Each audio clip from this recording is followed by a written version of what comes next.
Case Files Major Crimes National Task Force. 2 years. Countless cases. Case File. Open truth revealed.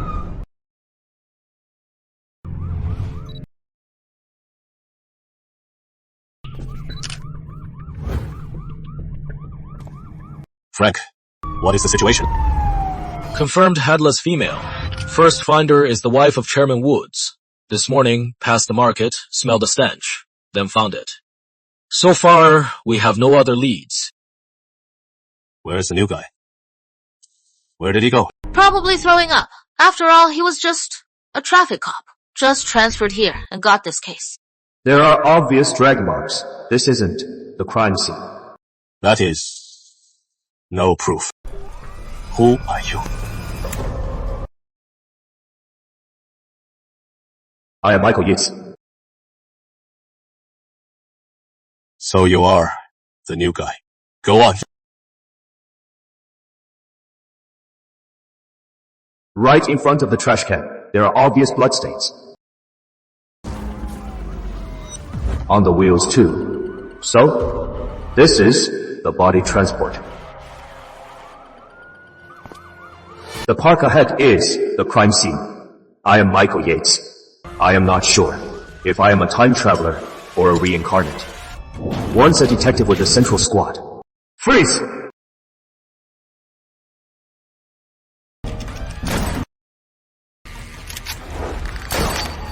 Chasing a dealer shot and killed. When I woke, I was back in 2006 as this, Michael Yates. Besides that, I also seem to have different eyes.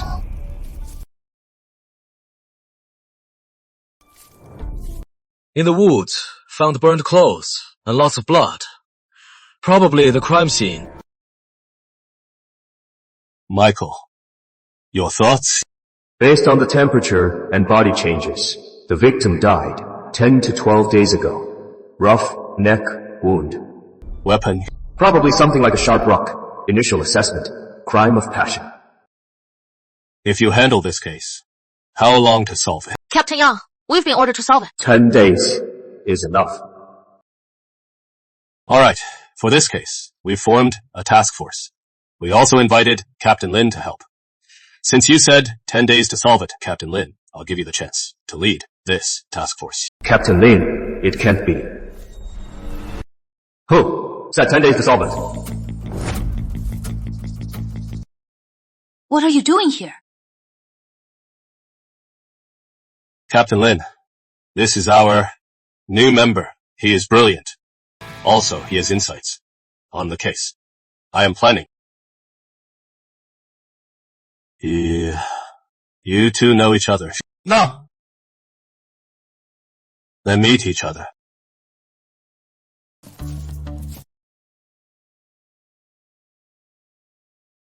Actually, she is my wife.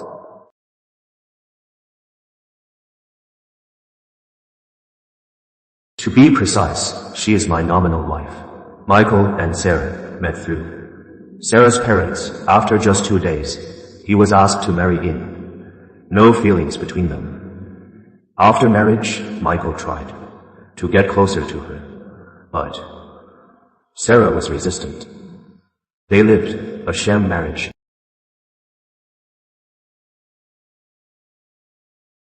Morning. Until 6 months ago, I came here and moved out. I heard. Your analysis is spot on. What else do you know? The victim's headless body is 140 centimeters tall, meaning she was originally 165 centimeters. Weight 100 pounds. But the gold ring on her finger wasn't taken. Unlikely a robbery. The killer disposed of the head and clothes to hide her identity.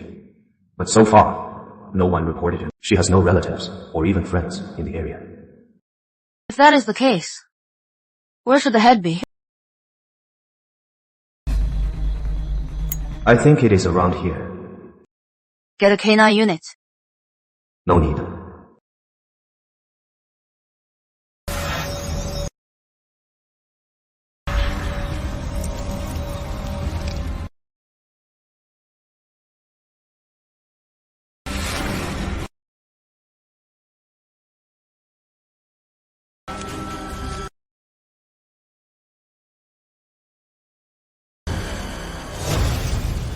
Okay. What is wrong? Pressure from above.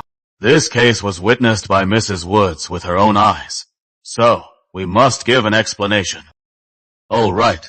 I just heard. The case lead is Michael Yates. Michael Yates. He is the top of the Detective Bureau.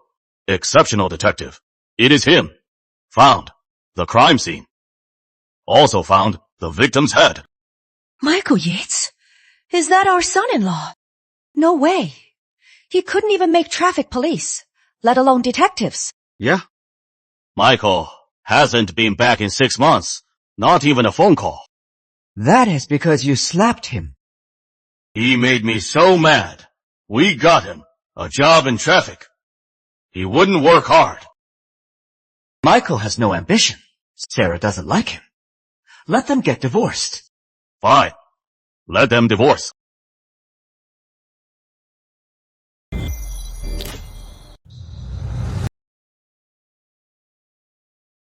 Search the area. Check everywhere. See if there's any new leads. Based on the victim's clothing fibers, and the fibers under her nails, after comparison, expensive clothes. She was rich. Michael was right. The victim has no local contacts. Not yet. The ring on her hand was a style from Hong Kong 20 years ago. That means she is around 40. Checking a ring from 20 years ago is pointless. Any other ideas? Any other plans? Yes. Sketch. This is Jess's sketch of the victim. Got it. ID the victim as soon as possible. Get the meat to finish the autopsy.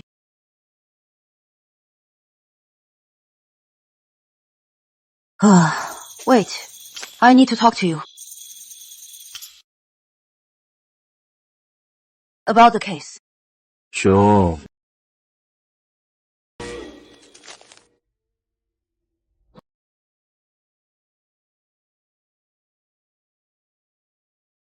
Thanks.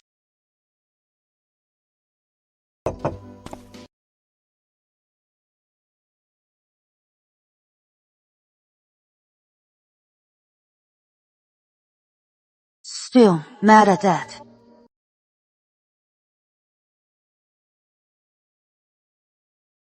He called you useless and told you to go because he was so angry. Besides, he didn't know you had such talent in criminal investigation. I don't blame your dad. Not even for the slap. Back when I became Michael, I was eager to break free. I even burned the bridges he had built.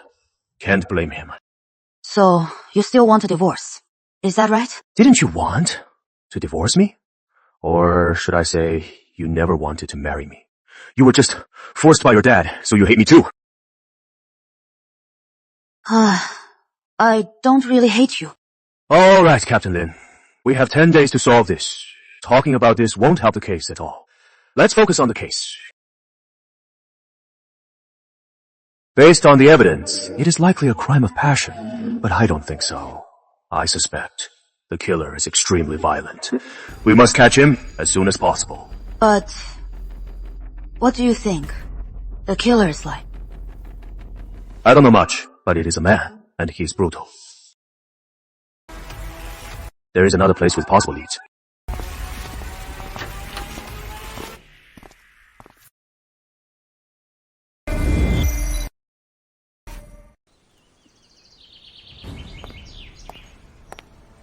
The autopsy results are in. Time of death over 11 days ago. No foreign bodily fluids.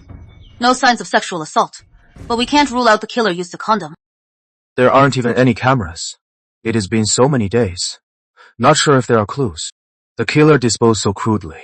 Even the weapon was random. He couldn't have prepared a condom. He really is different now. Any new findings? Last night, I staked out here all night. There is a factory nearby at 10 p.m. They start loading. And the bus lines here have 7 routes. Busy during the day, and it is the only way to dump the body. So day or night. No chance.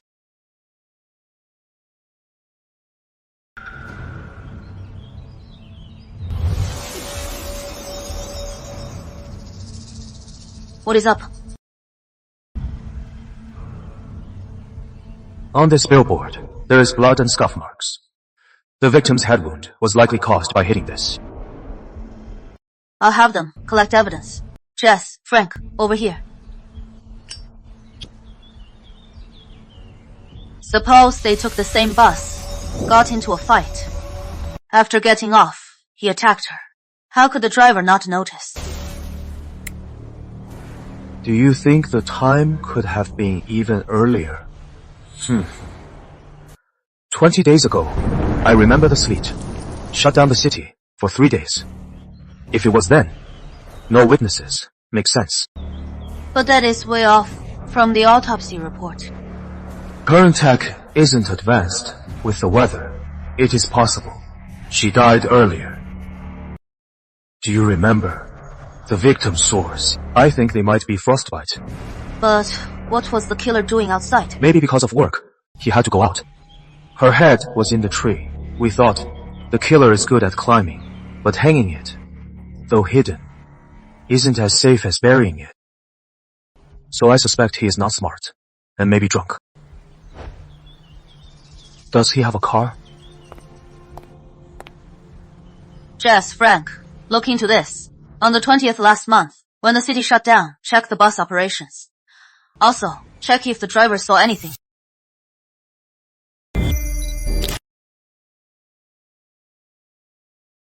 Why are we here? Did you read the lab report? Besides the victim's burned clothes, there were some herbs mixed in. Excuse me. Do you know what this herb is? Horny goat weed. We don't sell that here.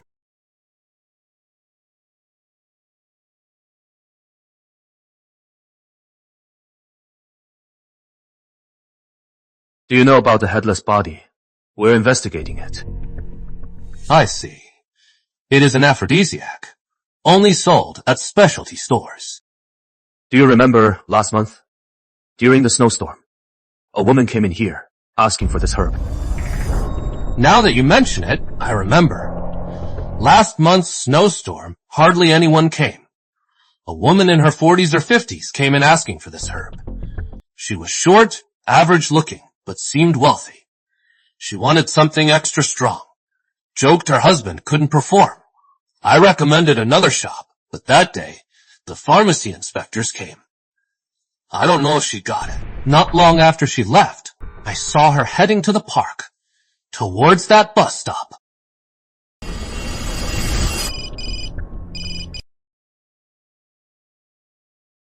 Okay.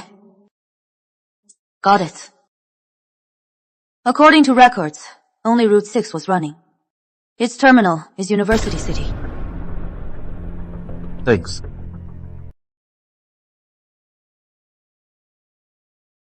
Alex Strong, sophomore, is Ruby Grant's current lover. Ruby Grant is the victim we've identified.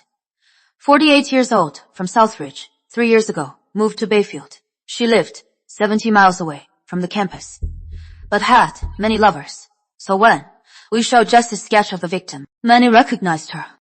He looks like he is sick.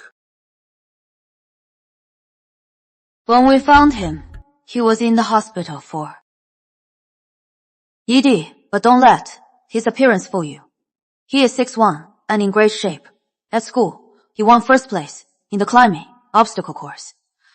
But he has multiple disciplinary records for assaulting classmates drunk. He fits the profile. Not him.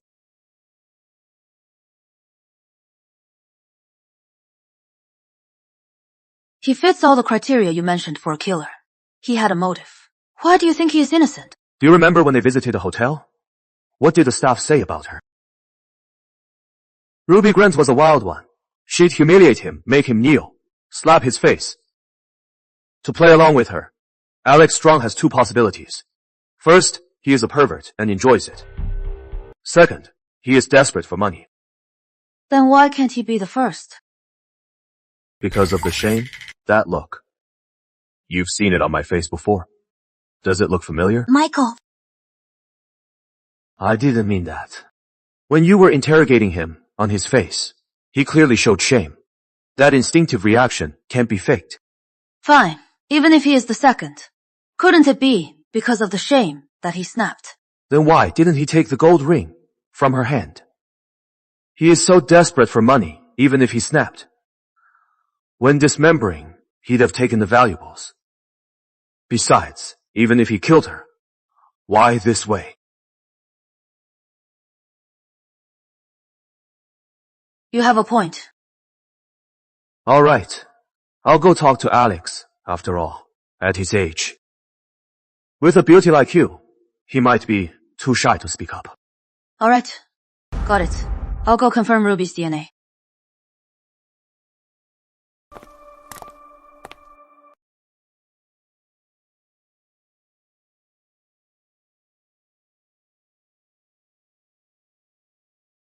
Years ago, Ruby ran illegal businesses in HK. Her family cut ties with her. We've reached out to her family. Her parents are deceased, but she has siblings. I talked to Alex. Ruby Grant almost broke him. Ruby Grant did buy him the medicine, but before she returned, he ran away. He has a solid alibi. He is innocent. No wonder you are. Back at the scene. Any new leads? From what we know, Ruby Grant was arrogant and perverted. Why would she run in fear? She even ran into a billboard. Who could scare her?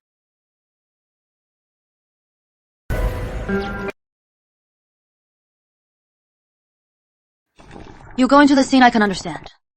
But why are we here again? The killer must be bigger and heavier. Then Alex Strong looks like a brute. He goes for the kill. People like him either have multiple kills, or else. He has connections to protect him.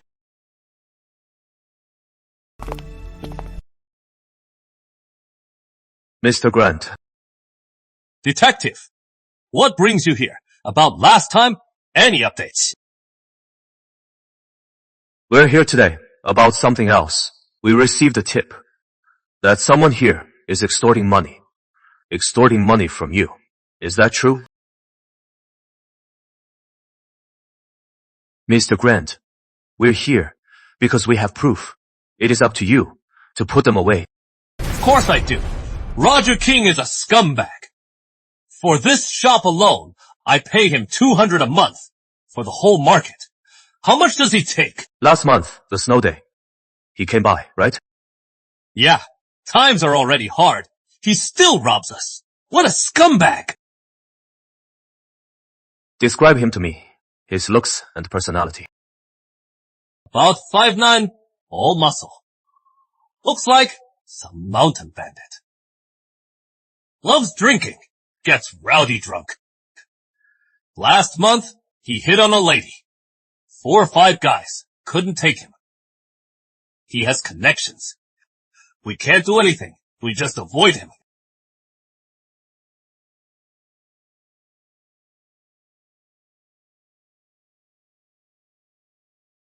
He is a prime suspect. But can we really take him down? Don't worry. Once we confirm his guilt, we can take him down. Just need the weapon. Back to the station now.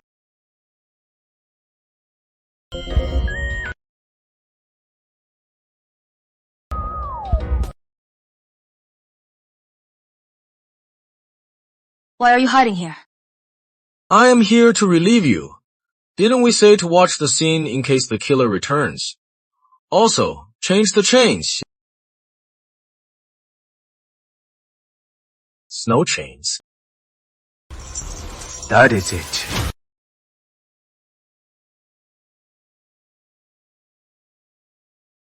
Mike, how did you know the weapon was a snow chain? I just saw it. Since I got here, my eyes seem to be incredibly accurate. I just looked at the chain and the autopsy report. The victim's wounds match the data. You have a good memory. Because I have photographic memory. It is also from my eyes. Let me see your memory. Here is Roger's file.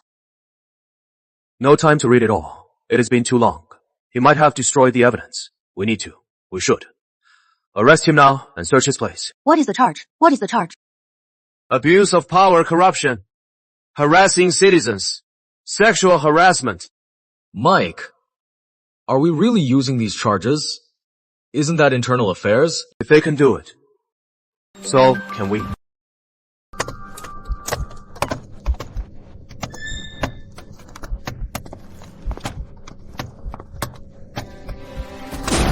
Detective!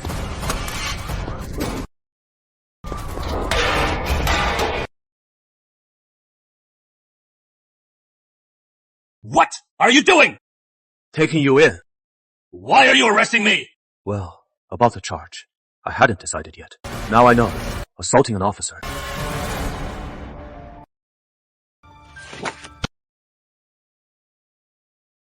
I won't be interrogated by them. Roger King, this isn't a market. You don't get to choose. How are you gonna question me? Over a little gambling?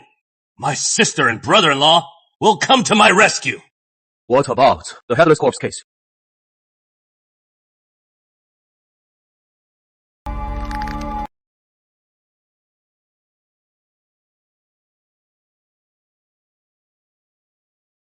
I am not saying a word, unless you let me make a call. To whom? Secretary Warren. You might not know we're from. Bayfield's Major Crimes Unit. We handle major cases. If you did it, you can't run. Let's talk. Where were you on the 21st? What did you do? I didn't go anywhere. Roger King, do you really think we don't know what you did? Fine. I went. The sulfur plant. I was working. Golden Sunday. Pharmacy. Ocean Herbal Pharmacy. Du, I need to go on. Who told you that? What? You want to get out? To get back at them? Or even kill them? Slander. Listen up. If I did something, internal affairs would handle it. It is none of your business. We're talking about after you left the sulfur plant. The bus stop. Do you remember? What? Did you kill her? You are framing me. What proof do you have? Do you really think what you did? Left no trace. We found your DNA inside the victim. I'll sue you for slander. That woman, I didn't rape her. She is so ugly. Why would I touch her? You, bluffing! I am not saying a word. I want a lawyer. Captain Yates found it. At Roger King's place. We found blood. How is it possible? Yeah. You burned your uniform, then got a new one, right? But you forgot one thing. We found the victim's blood on the bottom of your shoes. Need me to make that call for you.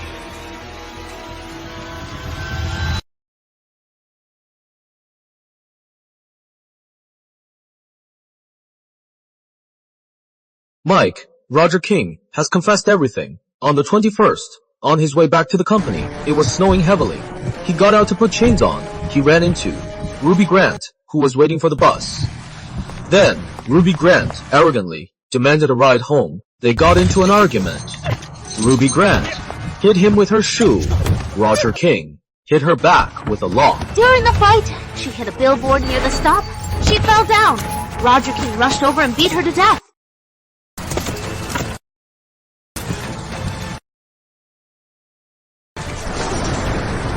Then, he couldn't stand the sight of her face. So he dismembered her with a rock. Then what? Just as we saw, he hung her head in a tree, burned the rest of her, and dumped her in the nearby canal. Jess did a great job. Thanks to her, we found the secret in the soul. Otherwise, we wouldn't have the evidence to convict him. Oh, I just did. Such a small thing, not worth the praise. The real heroes are Mike and Sarah. Frank found the murder weapon. Jess found the key evidence. You've all worked hard. On this case, everyone did their part. I'll make sure. You all get the credit. Thanks, Mike. Think, Captain Lin. Without her, as our backbone, we couldn't have found the clues and made the arrest. Since when are you so formal? Hello? I heard the one is Michael Yates. Get in touch with him and have him come home. I can't reach him. He changed his number. Cut the crap. Do you think I don't know? You worked with him to solve the headless corpse case. So what? We're just colleagues now. Dad, I am just your daughter, your puppet. But he is not. In 6 months, if he asks for divorce, I'll say yes. I am doing this for them. What is with her attitude? Our daughter won't help. Are we really going to see Michael? Chairman Woods said, "We need Michael to help solve this case." And he ordered it solved in a month. I have a plan.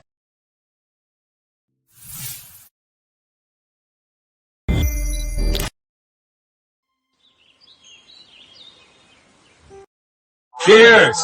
Celebrating your big case. Officer Yates, you get a second-class medal and a group third class. Michael, say a few words. Oh. Me? I just did my job. Speaking of which, we're missing one person today. Captain Lin. Captain Lin has her own work. Can't be helped. It is fine. Later on, we'll have plenty of chances to meet. Captain Yang, what do you mean? Headquarters has decided to keep our task force. From now on, Michael is your captain. Captain Yates! No need. Just call me Mike. Me? I am just older, but way less experienced. Hey, Michael, in the force, that doesn't matter. Who is capable? Leads the team. Besides, you are really capable. So, they should look up to you. Hey, Frank, just drinking? Where is the food? I'll get a grill. I'll help. Mike, anything you want to eat. I'll eat whatever you grill. I am not picky. I'll grill you my signature beef. Michael, come with me. Sure.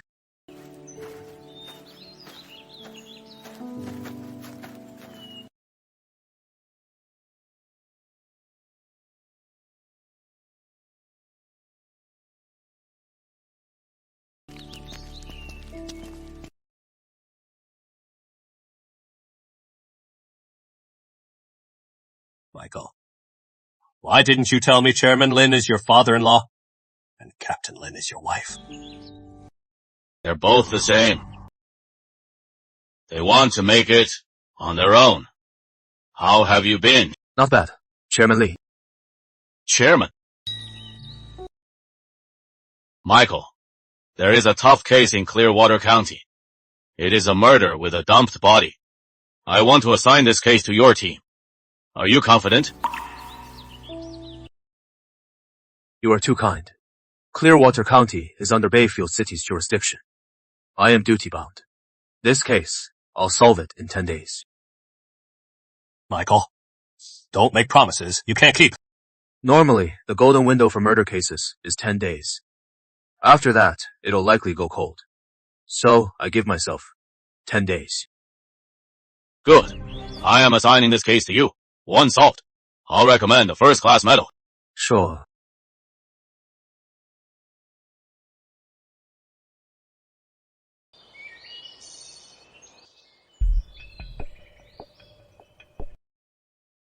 What is the situation? Dispatch got a call yesterday. The scene's down there. They found a body of a naked headless man. Another headless case. Yeah. Clearwater knows you just solved a headless case. So they called you in. I heard you and Dad pledged to solve it. In 10 days. You don't have to. Just do your best.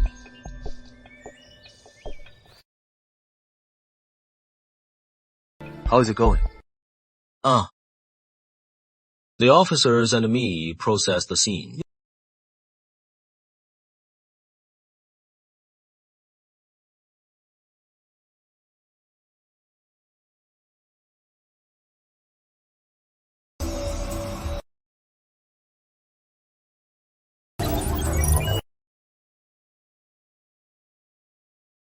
This is even worse than Ruby's case. Based on the body, time of death, 3 days ago. Wounds on neck and genitals are incisions. Weapon, a small knife. What? Mike, you mean someone caught that thing off? Mike, I checked the area. It is deep in the mountains. 200 meters up, there is a country road. Normally, without a vehicle, you can't get here. So, this isn't the crime scene. Normally, if you cut that off, you can't walk far, right? What thing? Just drop it. So annoying. Captain Yates, what do you make of the victim? I estimate the victim is 5'5", 140 pounds. Dark skin, rough palms. He was probably a manual laborer. Not only that, I also noticed on his chest traces of cement burns, so I suspect the victim was a cement worker. Not necessarily. There is no cement residue on his hands or under nails. Also, his feet are asymmetrical. His left foot is noticeably smaller. He might be disabled. Couldn't do cement work or heavy lifting. I think the marks on his chest are from pain sores. So, what is our next move? Let's find the head.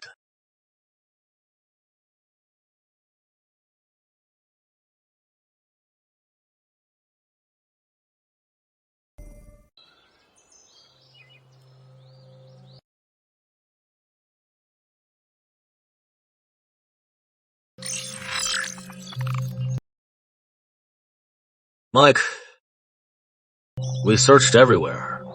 Still nothing. Not just the head.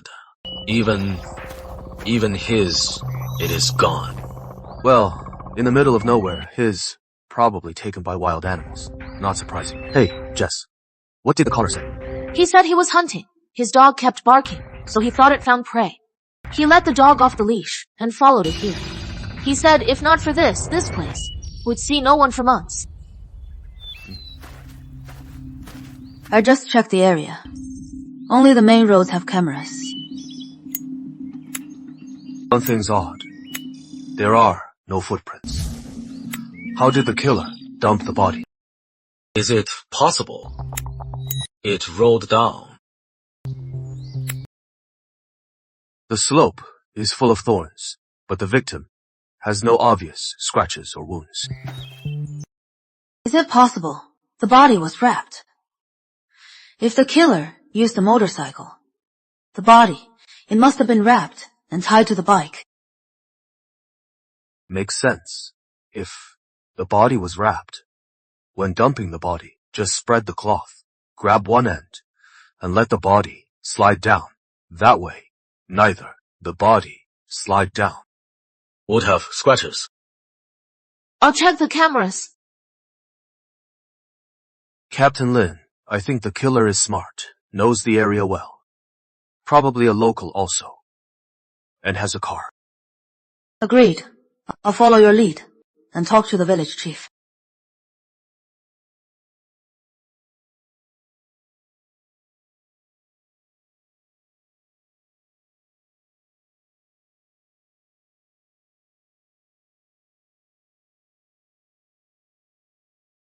Waterside Village has 16 people. I visited them all. But none of them owns a motorcycle or a tricycle. Forget cars. All are seniors. Youngsters return only for New Year. Doesn't fit the profile. They don't know the victim. With a left leg disability, I checked 7 days of nearby cameras, plenty on main roads, but none headed to the scene. Junction cameras have blind spots, but any car entering would be spotted. I got a lead.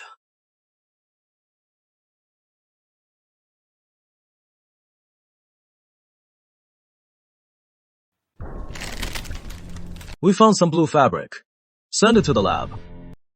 Based on the current situation, our judgment is correct. Now we need to figure out how the killer got in and out. He couldn't have grown wings and flown in, right? Is it possible the killer never left the mountains? Impossible. Without weather, no one can survive a night in the mountains. 3 or 4 days, you'd freeze solid. What about the caller? Didn't they say the first finder is the prime suspect? No one comes here for half a month. If it was him, he could wait till the evidence is gone, then report it, right? The biggest problem now is we can't find the victim's head. We can't identify the victim at all. Clearwater County has released the info. All towns and villages have started checking, but no leads yet. The victim is probably not local. Due to diet, the men around here have big bellies, but strong limbs. But the victim only has a beer belly.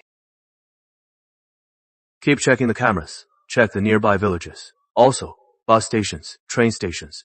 Look for any new arrivals. Unknown men. All right. Let's keep investigating. Let's go.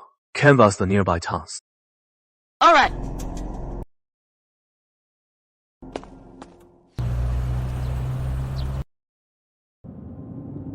There are 12 villages. Closest to the crime scene is Waterside Village. Next is Plainfield and Old Sutton. Listen, be prepared. We'll go door to door. We'll stay in the village. No problem.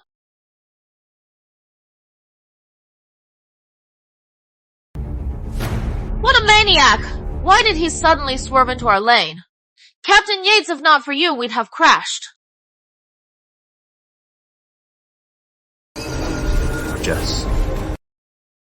Call Captain Lin. We're in big trouble.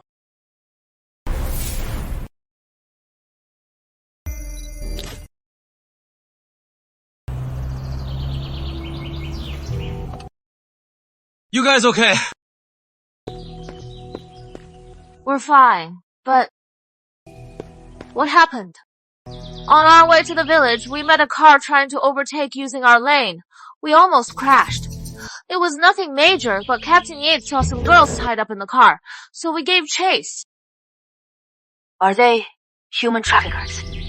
Yes.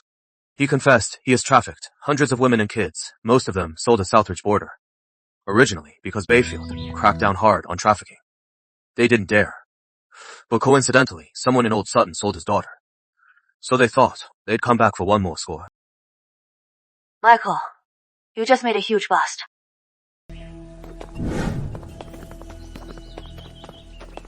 Detective! I just don't get it! Our van was like this! How did you know? There were women in the van! My eyes don't just see human metrics. I never forget night vision and something like thermal vision.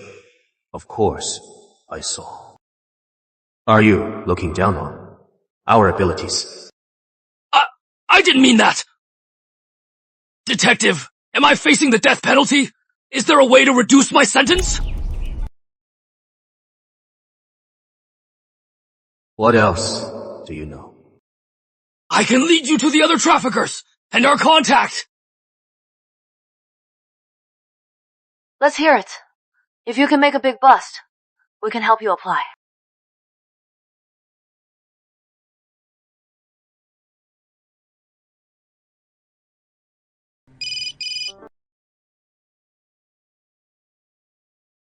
What is wrong? Hey, Dad. While Michael was investigating the Headless Man case, he busted a trafficking ring. We also got leads on others. We're short-handed. Could you send us some backup? Sure. Your mom and I will contact the special ops team.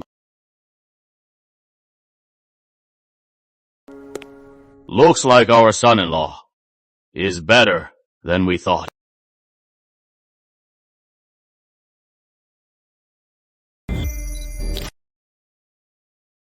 Yes! Who would have thought? I could pull this off! Mike, you are my brother for life!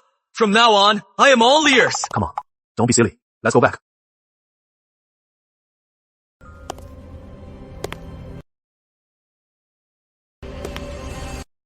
Hold up!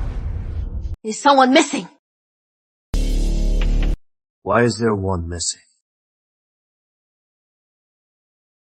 Well, it is not my fault. He is super paranoid and has weird fetishes. Hard to trick. So, I didn't dare call him today. What? Fetishes? He is super horny, but super picky. Back in the day, we picked up girls in Southridge. One night, we hit over 10 clubs before he picked one. Any woman he gets has to be a total knockout. Normal ones, he won't show up, so you can't catch him.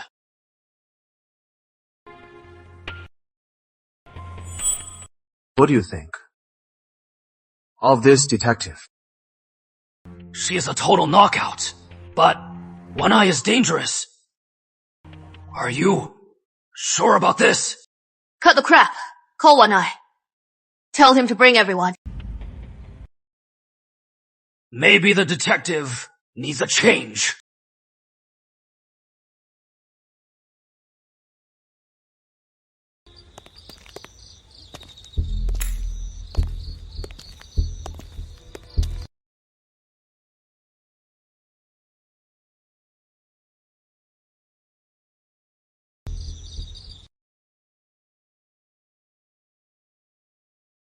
Is this okay? Detective, your eyes need to be more vacant. Usually, they don't look this alive.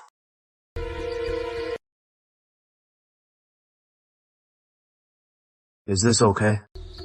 Yeah.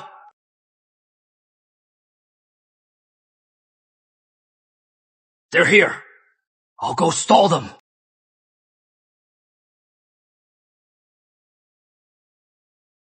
We wait until the mission ends. Make sure the girls are safe. Then move in. During this time, I might do some impolite things. Don't mind it. Michael, don't forget you are my husband. Yeah.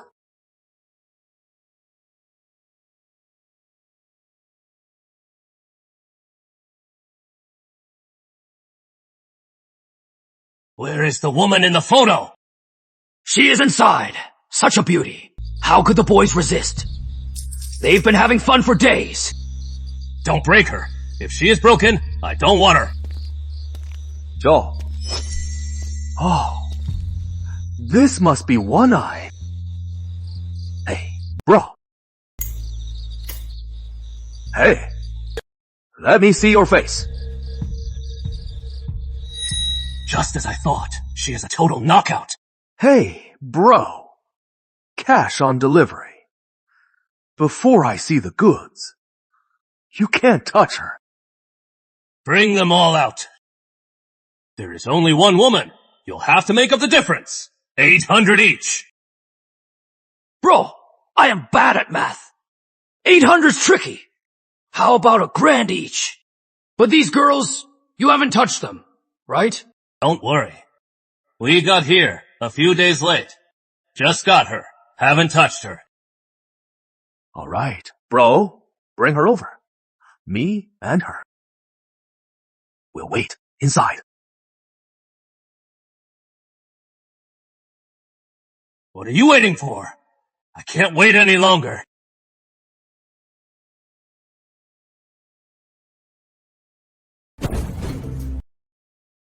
Hey, beauty!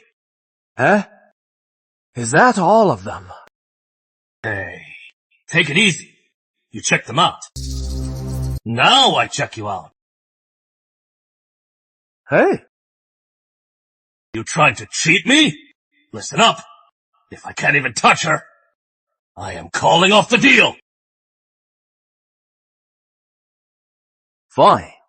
Come. Let One Eye check her out. Hey, beauty, here I come. Oh, here!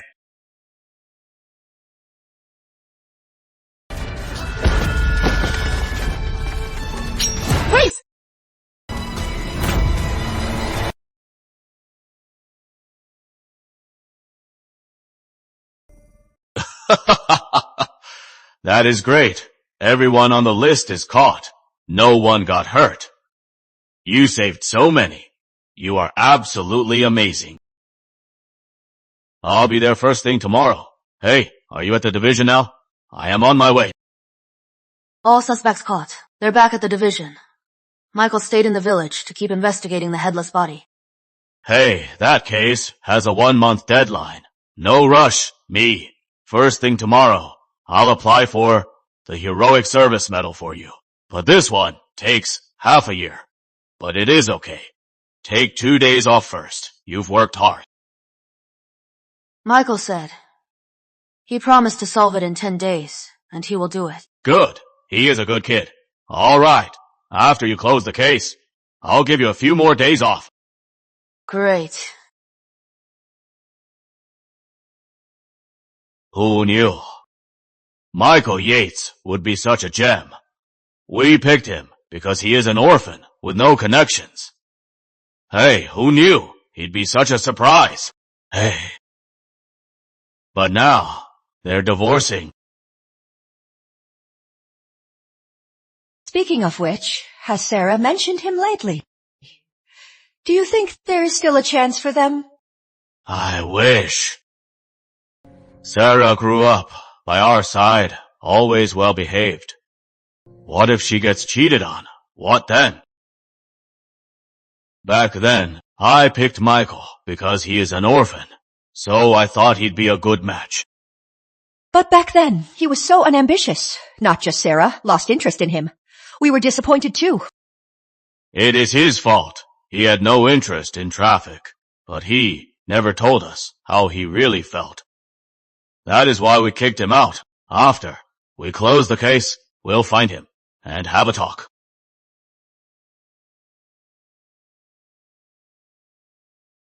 From the test, the bike can avoid all cameras, but the camera at the entrance needs the victim's cooperation. Just like you did holding my waist. If he was tied across the back, it'd be obvious. And just now, you almost skidded. You are such a good rider, yet you still skidded. I don't believe the killer left no trace at all. I think I have an idea. Not sure if it works.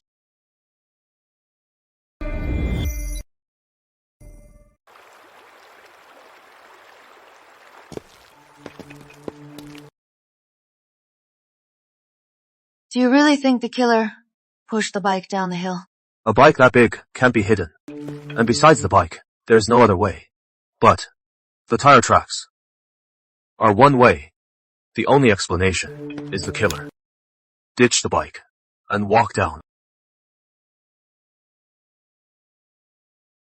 But I don't think the bike is here. From that spot, it could have fallen in so many directions.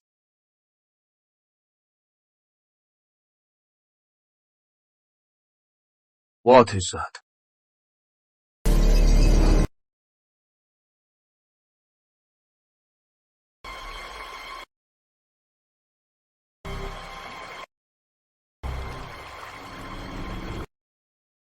This knife matches the victim's wounds perfectly. It is the murder weapon. Looks like your hunch was right. I have a feeling we're about to find a lead. Yeah.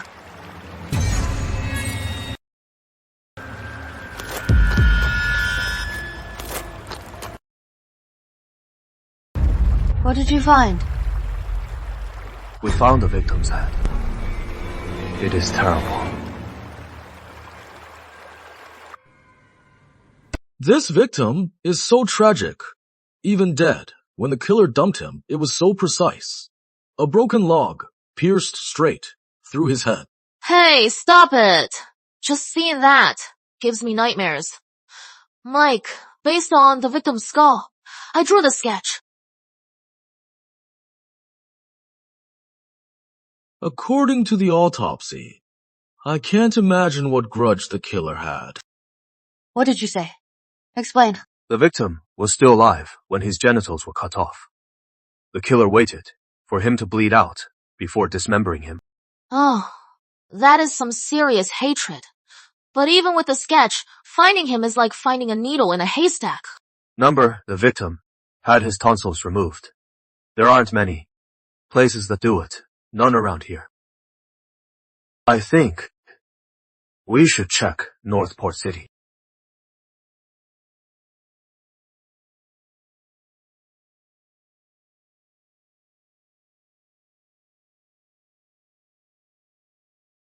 You are a genius, Mike. I found him. From Northport. They sent me the list of patients. For me, I checked a dozen and found him. The victim is Martin Chapman, 38 years old, from Beckley, single. He has an 80-year-old mother and 2 brothers in their 40s. We've reached his brother. His older brother is in the city. He is on his way for the DNA test. But we spoke on the phone. All details match. What does he do? How is his situation? Martin Chapman for the past 5 years. He ran a paint shop. He was doing okay, saved some money, and said he'd get married. What do you mean he was doing okay? He spent some time in a mental hospital because he was single for so long. He had some issues, harassed a woman, and got committed. How expensive can that be? Did he really spend all his savings on this surgery? His surgeon said, at first, he thought it was just tonsillitis. Turns out it was cancer. Had to remove his tonsils. He didn't want to at first, said he needed them to marry. But when told it was fatal, he agreed to the surgery. Marry again? Does he have a girlfriend? His co-worker said he was honest, a bit quiet, kept to himself. No women in his life. The hospital said he had the surgery without telling anyone. No one was there for him. That is strange. Why would he suddenly say he was getting married? Right. Did they find anything else in the river? About the body, nothing else. Oh, we also found a pair of biker gloves. You have no idea. Those gloves on my hands look like kids. So, the killer is tall. Mike, we checked everyone. No one fits the description. No. I must have seen him somewhere.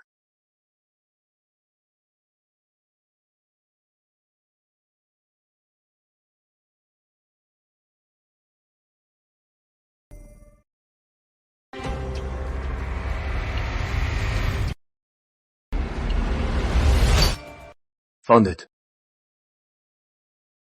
Do you remember I had you look into the bus driver for the village? He said there was. A very tall man with a deaf-mute woman and her husband. Back then, over a seat, he argued with a passenger. Oh, I remember now. That did happen. Mike, I'll take the sketch now and have the driver ID him. Mike, you are amazing. Such a tiny clue. You remembered. Yeah, my eye. It is amazing.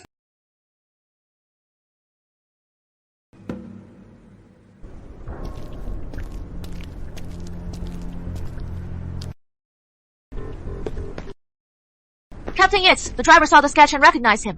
It is definitely Martin Chapman. For the other two, based on his description, I did sketches. The man is unknown. The woman is from Old Sutton Village, Sophie Sutton. 3 years ago, she married in Westland. She rarely came back, so the house was empty. Captain Yates, I found a lot of blood. Looks like this is the crime scene. Take Sophie Sutton and the man with her.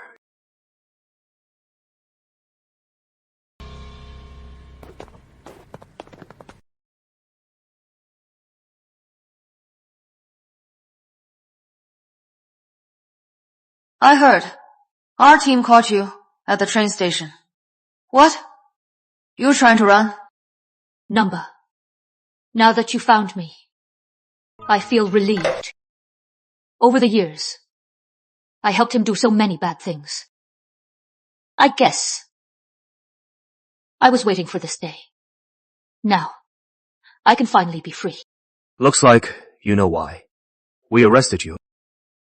Detective, I didn't kill him. It was Harvey.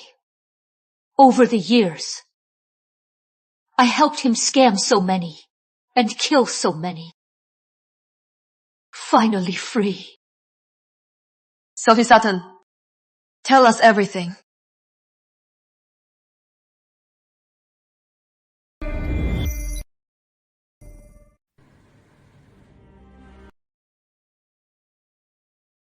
My family has 4 daughters and 1 son. I was the youngest daughter, never loved. 3 years ago, I had a blind date and married him. Never thought I married a monster. That man. 1 drink too many, he'd hit me. 1 time, he beat me half to death. I couldn't take it anymore. I ran. So, that is how you met Harvey Hughes. Yes. The first person we killed was my husband. Back then, I thought I'd met my savior. He'd kill for me.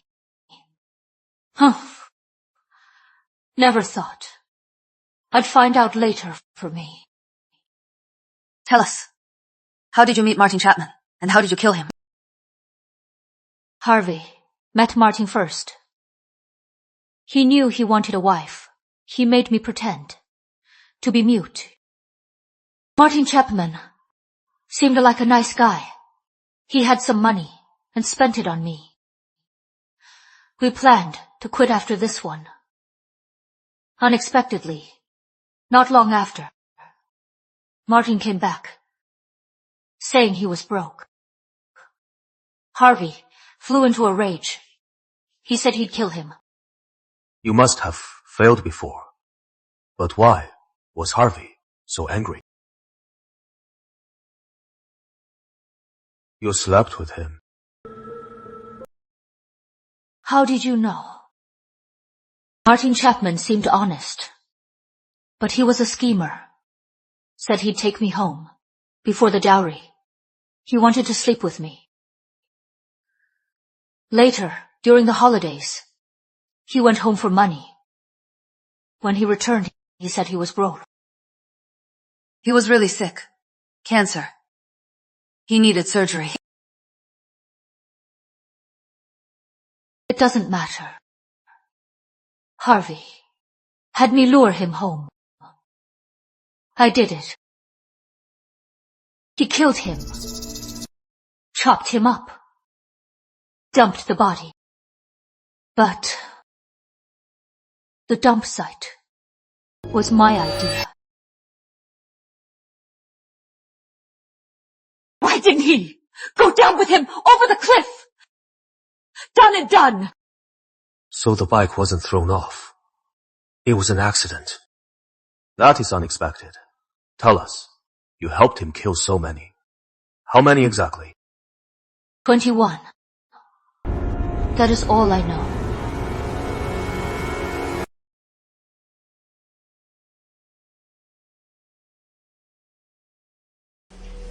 Mike! Got Harvey's statement. Matches Sophie's. Looks like we just hit the jackpot. I don't want the credit. 21, number 22, including the victim. It is terrifying. Jess, think of it this way. It has already happened. We caught them to give the victims and their families some closure. Actually, even if Martin paid, they'd still kill him. He is honest, but not stupid. He knew he was scammed. He'd go to the police. Come to think of it, Sophie's pretty tragic. Don't feel sorry for her. We still have to contact the families of the 21 victims. Then you'll feel for them.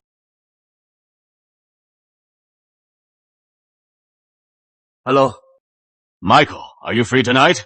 I'd like to take you to dinner, to thank you for your hard work. You solved this huge case in just 10 days.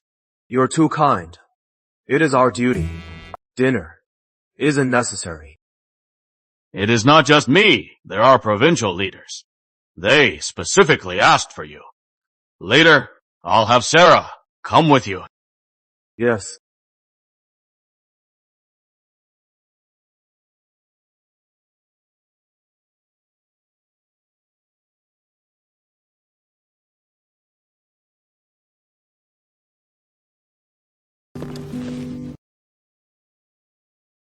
Thanks for today. You can head back. Sure. Hey. Going where? Where to? This is your home. Where are you going? Yeah, it is getting late. Stay the night. Your room with Sarah is all ready. It is fine. I'll just take a cab. Alright. I'll stay to help. You go ahead. Hey! Hey! Hey! What are you doing? It is all for your own good. Look, you two have been married so long. You have feelings. Why the divorce? Yeah, Sarah. Even if at first you had no feelings, but later, you two sleep together. How could? We never lived together. Not once.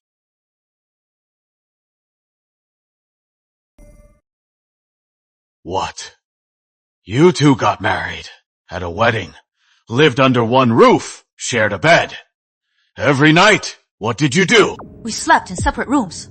Dad, we got divorced in June. We never even held hands, let alone anything else. Stay out of it. You wretch! You are killing me! All right, Sarah. What on earth is going on? Did he refuse, or did you?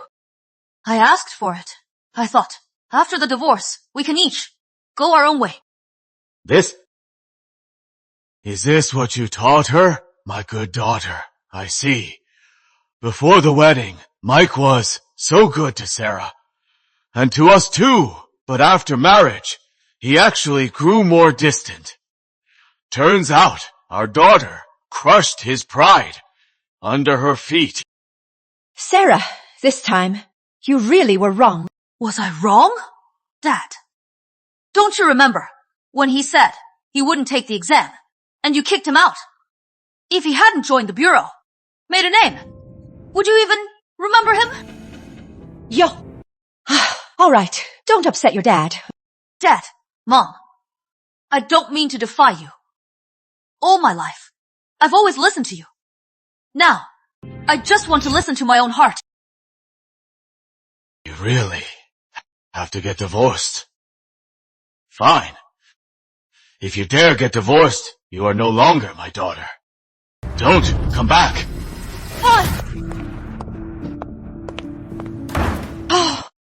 Oh, what are you doing? We picked Michael so that Sarah wouldn't suffer. But now I am scolding her. In short, I will never let them get divorced. Never.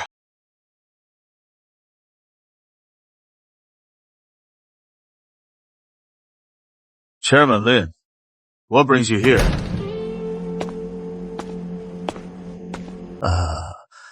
I need to talk. You know about the crisis next door?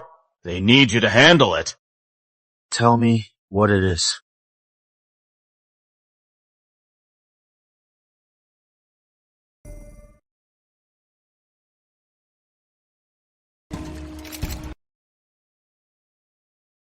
What are you doing here? Didn't you take the day off? I don't want to miss the chance to learn from you. Then take the witness statement. It is all yours. You are the expert.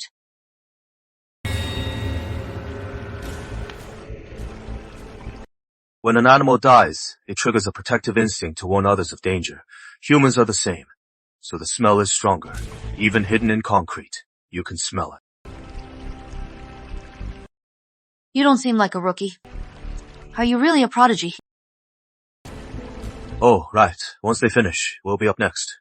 Better take a breather.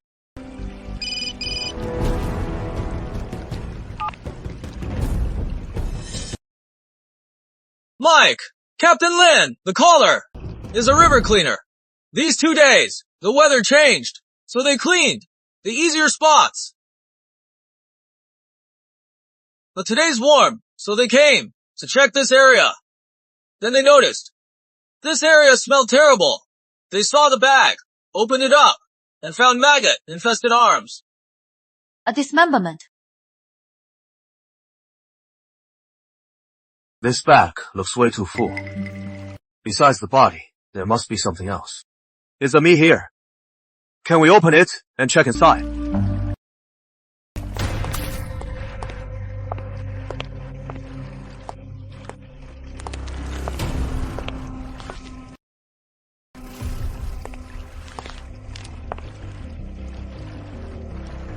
Gross!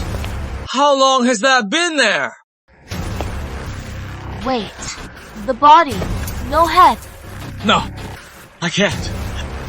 I couldn't look. No head. Another headless body.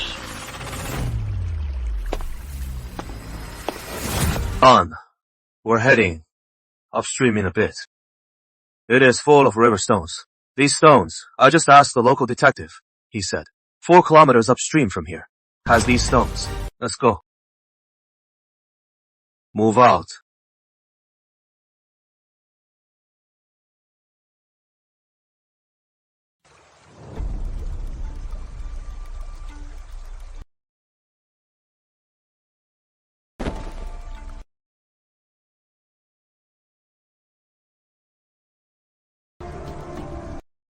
Mike!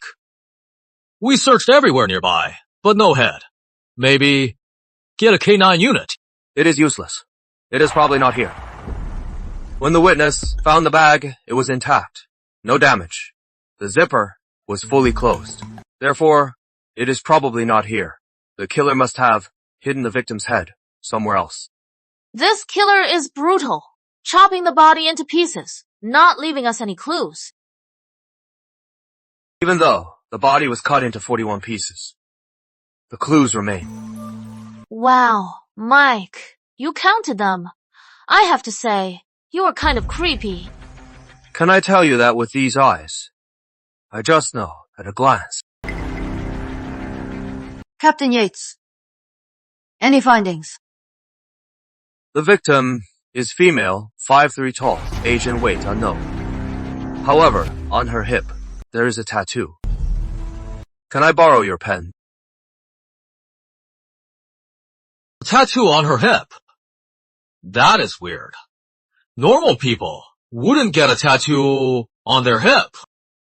Is it possible she didn't do it voluntarily? Are you saying she is a prostitute? It is this design.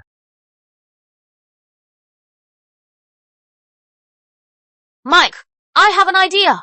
Since this isn't common, maybe we can. Ask the internet. Good idea. You handle it. Why do you think the killer put so many pebbles in the bag? Simple. To make the body sink. Number? It is less than a meter deep. Slow current. He dumped the body here. How could he think it would sink? What is that? It is the sluice. The witness mentioned it. This area releases water on schedule. No wonder. There is a watermark. So when the water's released, it can get over 16 feet deep. So, the killer isn't from this county.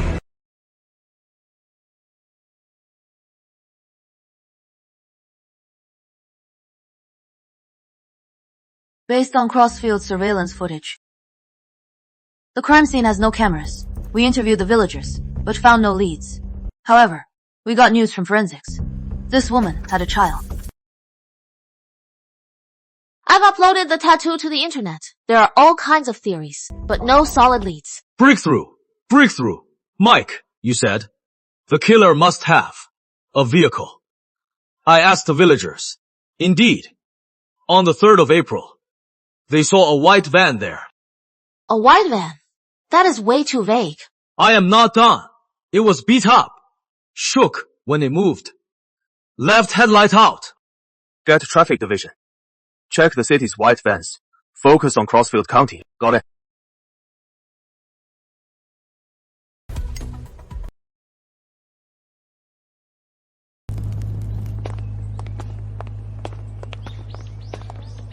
His name is David Woods, railroad worker. He drives a white used van. One headlight's out. David Woods. Major Crimes Unit. We need to talk.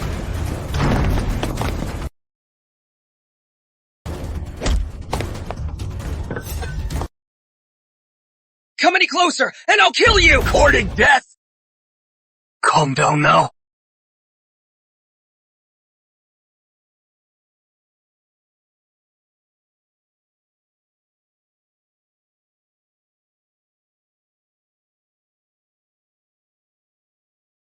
David Woods, 47 years old, from Bayfield. Lives in Riverside Village.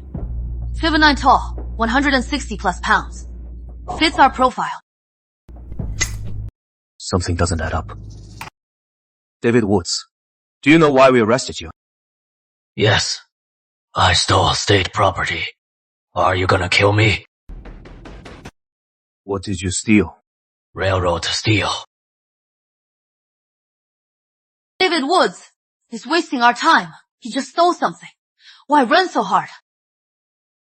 Looks like you didn't know. Recently, a steel thief got death penalty. He made over 100K. How much steel did he steal? Death penalty fits. I've checked it out. They passed the reservoir just to pick up a friend. He is not the killer. Captain Lin, I know you are capable, but you can't be so impulsive. David Woods, usually only petty theft. But look, even a guy like him, when cornered, can get violent. You got lucky this time. If he really took that swing, I'd be visiting you in ICU. Captain Lin, don't be too hard on yourself, even if the case isn't solved. This is a free merit award. Don't tease me. We can't find the victim's head. We have no way to identify her. We have to pull up all missing women's files in Bayfield City. That is 466 people. From now on, checking DNA, gathering info will take forever. I am worried the killer gets away. Captain Yates, aren't you worried? This is the first case you haven't solved in 10 days. I knew this case is tough, so I didn't promise to solve it in 10 days. It doesn't matter. Orders from above. Case closed in a month. We got a lead on the victim.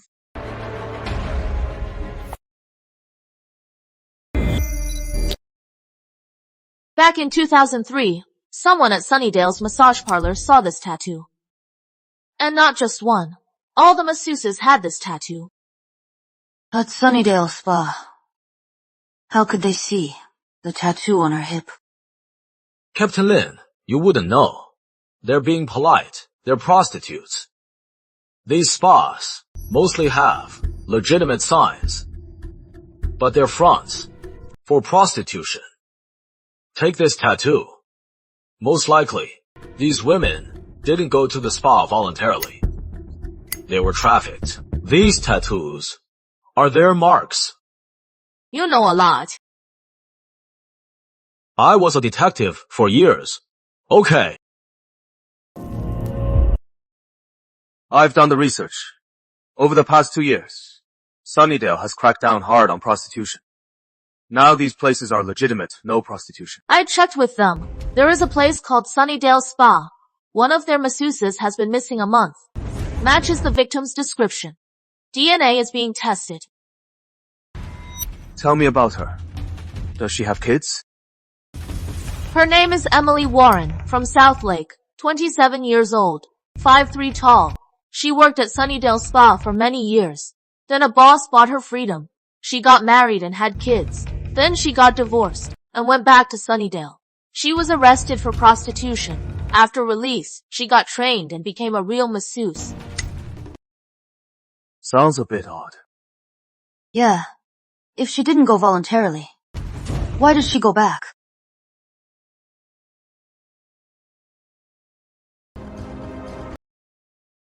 Could it be for the money or custody issues?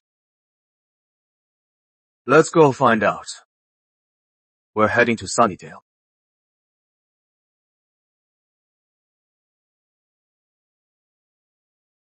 Is Emily really dead? Do you have any leads?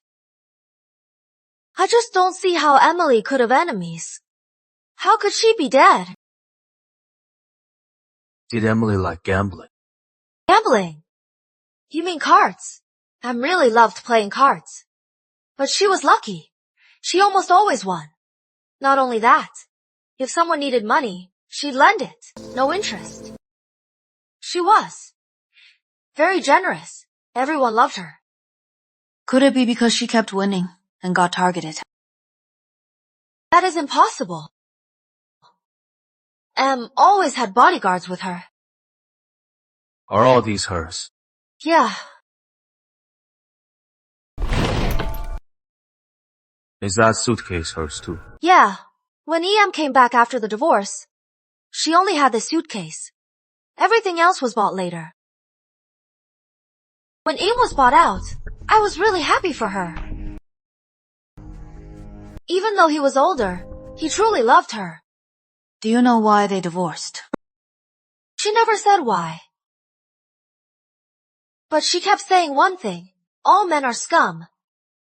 So we all guessed. Maybe that man cheated on her. Bullshit! Who the hell cheated? May they rot in hell. You have no idea. I really loved him.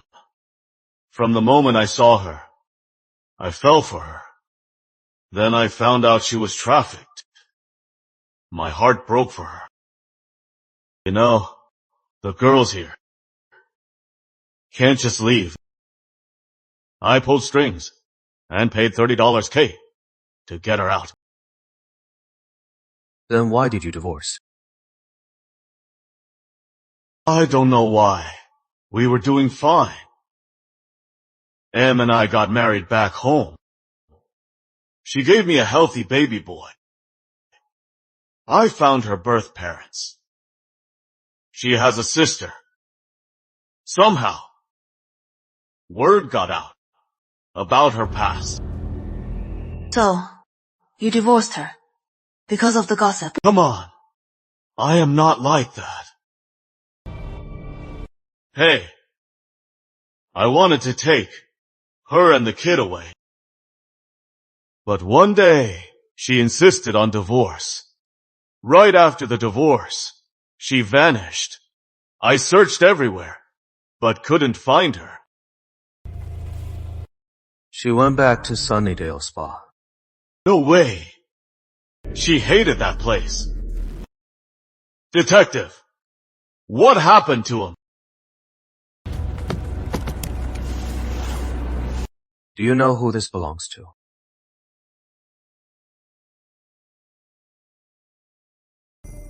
Do you know who this belongs to? We brought this back from her dorm. Chipa. Eames always loved this kind of thing. What is so strange? This chipal has ordinary fabric, but the tailor's skill is superb. Emily cherished it so much. Someone must have given it to her. What are you getting at? Do you remember back home, there was a skilled tailor. After you and Emily divorced, he disappeared too. You mean him? Oh, there was such a guy. He looked just like the pretty boy you described. About 30. He was a famous tailor there. Often went to him for clothes. What is his name? Lucas Hughes. A month before Em and I divorced, he left. Said he was going home to marry. Before leaving, he even said goodbye to all the neighbors. Did he ever say where he was from? Right. Here in Bayfield. There are 478 people named Lucas Hughes. Of those matching the age, 102 people. Mike, the family has identified him. This is the man we're looking for. Taylor Lucas Hughes, 31 years old, from Bamboo Grove, Crossfield County. Bamboo Grove. I remember that. There was a mudslide. So many moved away. Why is he still listed there? Any family members? He has a 60-year-old mother. Oh, and a wife, now 27 years old. What? He is married. Married long ago. No kids on record. What a jerk. If they own land, his parents wouldn't agree. But regardless, Tomorrow, we'll check the village.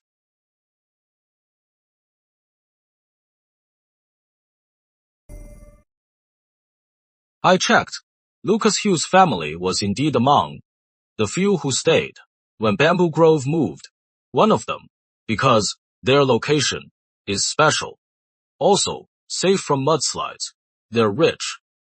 Paved roads, new house, easy to get around. He is just a tailor. How is he so rich? Well, no one in town knows. No kids. I always wondered. In the country, if you don't work, people will talk, gossip about you. So why stay in town? People say they had kids, but only girls. They wanted a son. So they gave them away. Not just a jerk, but a deadbeat dad. What a sexist. Here, this is Lucas Hughes' house.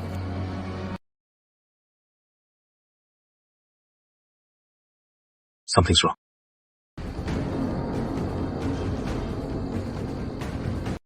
Call the local precinct. We have a situation.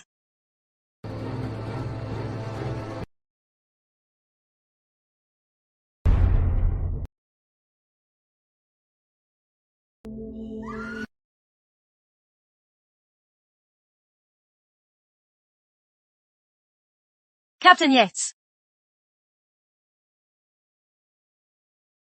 Captain Yates.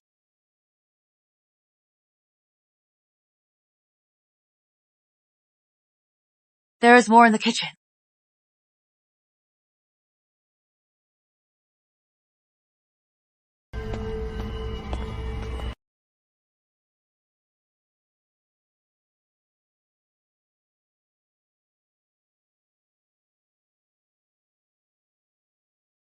There is more upstairs.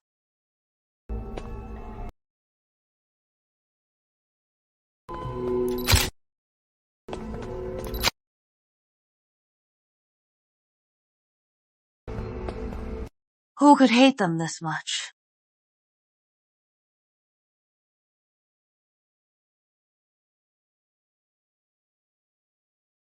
Captain Yates!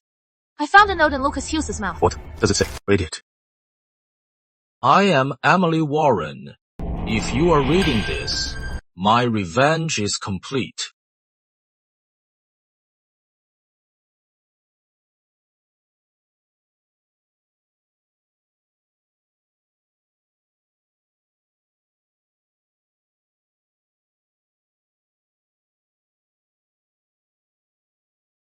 Not long after marriage, Emily met Taylor Lucas Hughes.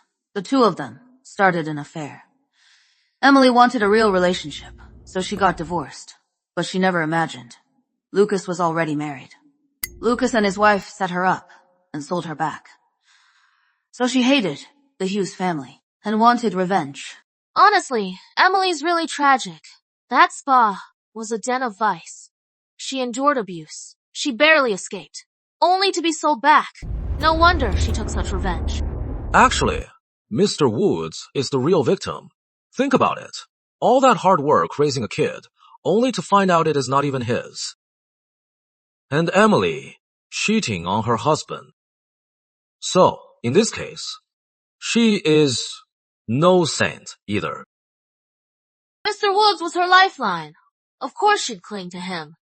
She was blinded by love, so she got duped. Actually, it is all Lucas's fault. Alright. Are you two judges? Good or bad? Is that for us to say? The trail's gone cold. Yeah, from the evidence. The Hughes family was killed by Emily. But after that, what happened to Emily? How did she die? Who killed her, and why? Jess, are these all the crime scene photos? They're all up there.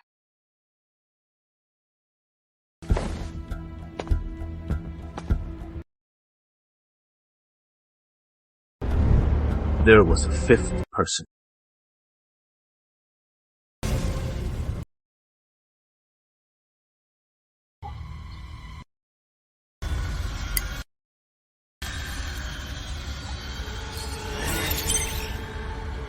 Look at this footprint. In this house, Lucas was the only man, but his shoe size was only size 7. The other 3 women were size 6 or smaller, but this footprint is size 10. Therefore, at the scene, there was a 5th person. Michael, do you think the note is fake? Or maybe Emily couldn't do it on her own, so she called someone else over.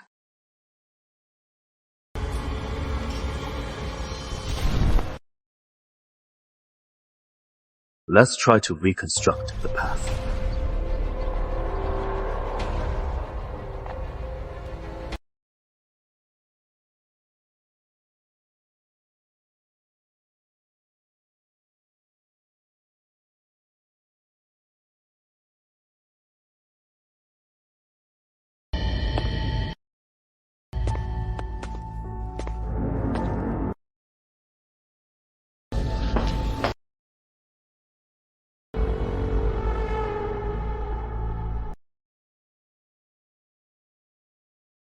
So, this person must have stumbled upon Emily killing them. Emily chased him to kill him, but got killed instead.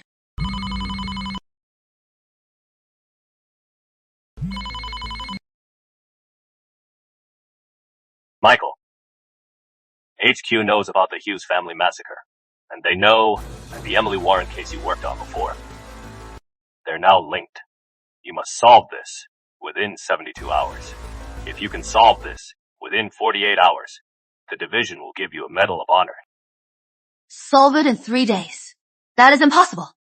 Do they think we're gods? Don't worry. We've got some leads now. I am confident. We'll solve it in 3 days. So, you have a suspect? I suspect the killer is a burglar. Shouldn't it be Lucas's family or friend? I just think if the killer knew Lucas, then killing Emily was self-defense. No need to burn and dump the body. Unless he came to Lucas's house with ill intent. Maybe Emily was killed somewhere nearby.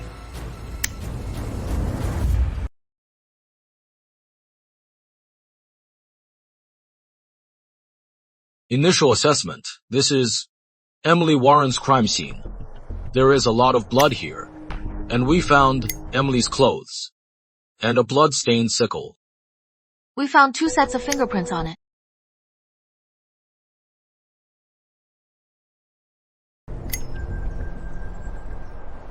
What is wrong? Was she sexually assaulted? How did you know?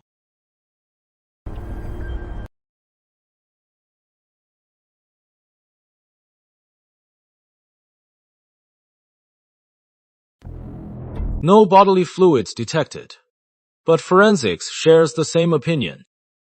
Why? Because at the scene, there were 2 knee prints. Plus, the body was stripped naked. Emily Warren, with her looks and figure, it is very likely. Since the killer already killed her, he might as well. What a pervert. Looks like you know this well. Seen enough cases, you get the hang of it. Since the scene shows no dismemberment. So, after stripping her naked, how did he transport her? 2 possibilities. First, he had a vehicle. He stuffed her into a burlap sack and took her away. A whole body just like that in a burlap sack. Impossible to carry. You'd take a few steps, and the sack would tear. Why? Probably bodies stiffen after death. Hard to stuff. It is not a nylon bag, nor a canvas one. Stuffing a whole body slung over your shoulder. You wouldn't even need to use your hands. Another possibility is he carried her back. Whether he used transportation, the most common is motorcycles. He'd be spotted in daylight. Only at night could he hide it. Even at night, he could be spotted. So his hiding place is in nearby Hilltown. And he works at a brick factory. How did you figure that out? On her clothes, there are black marks. I've sent them for testing. It should be Gango. Not only that, he dared take her home, which means he lives alone. Lives alone, bachelor.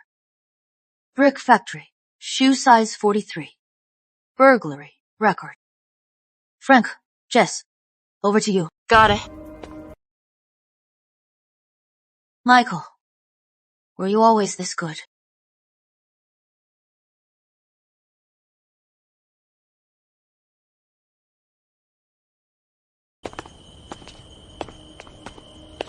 This is Cornerstone's place. Cornerstone, 46, single. Works as a truck driver at a brick factory. Has a theft record. A month ago, he suddenly quit and vanished. Did he ever go to Crossfield County? The 1st of April, he claimed his truck broke down and sent it to Crossfield. Could it be that he transported Emily's body? At that time,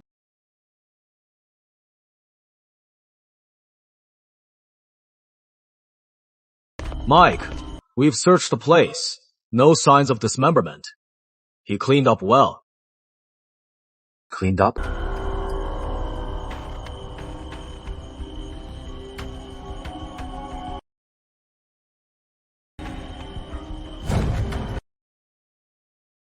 Check the drains.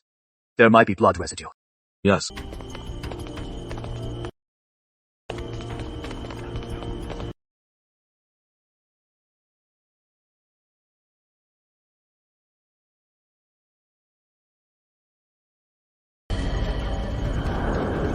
there is no way he dismembered her in his bedroom.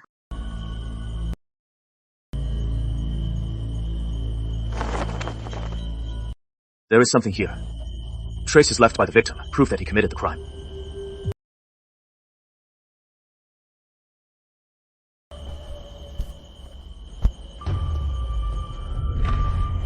How can you tell? I didn't see it. I guessed it. Why do you think he brought a dead body home? Did he? Yes. He sexually assaulted her. During this, Emily's blood stained the pillow. Connor cut off her head, not just to hide her identity, but also to hide the fatal wound. The fatal wound is on her head. What do we do now? He has been gone over a month. He could be anywhere. How do we find him? Don't you think? The dusting here doesn't look like it has been empty a month. More like he just left. Check all buses passing through Grandview. After all, it is the only way out of the city. Got it. Found him. Where did you find him? We found he took a bus 3 days ago to 5 Mile Town. Captain Yates figured he'd take a sand dredger from 5 Mile. We waited for him there, and we got him. The victim's head still hasn't been found. There is more to this case.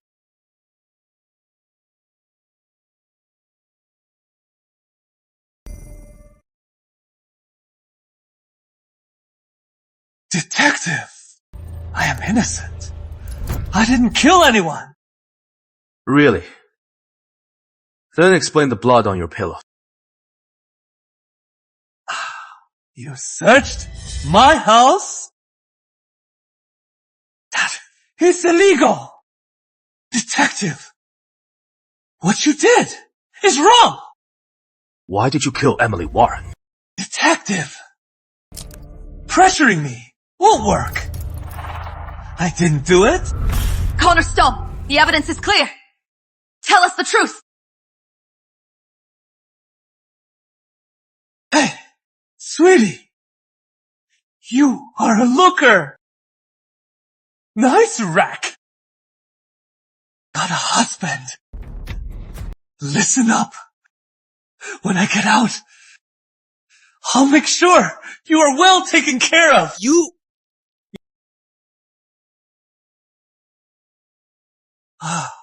What is wrong, detective? How about we go together? Michael! Stay out of this. I'll handle it.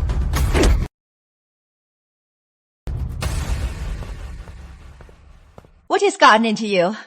The famous family massacre, led by Michael and Sarah, and their team solved in less than 2 days. And the killer caught. So, our daughter has made it. What is with the hum? All thanks to Michael. Without him, forget solving it. let alone catch the killer. That Michael really has skills. At first, we underestimated him. I am planning to make him my successor. What are you thinking? They too are divorcing. That Michael, these days, I've seen enough. If you push him, they'll divorce right away. Why don't you make Sarah your successor? What do you know? Hello? What? Michael beat Connor to near death?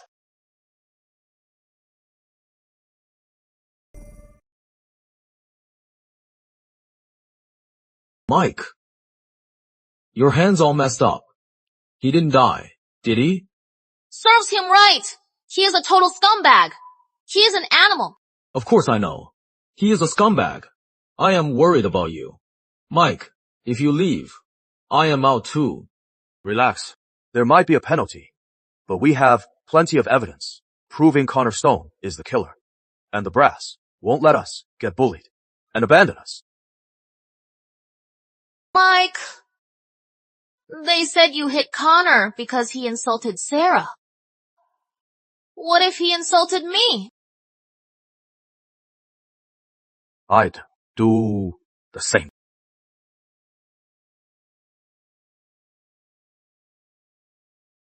Hey, Mike. What if it was me? You want to join in? If it were you, he can say whatever. You were thick-skinned. Mike. Fine. Fine. Don't be gross. What happened? What is wrong? That is the big boss. Sir, Captain Yates didn't mean to hit him. It is because he was in the interrogation room hitting on Captain Lin, saying insulting things. That is why Captain Yates... Is that true? Sir, why don't you come see the video? We record all interrogations. All right, got it. You two can leave now.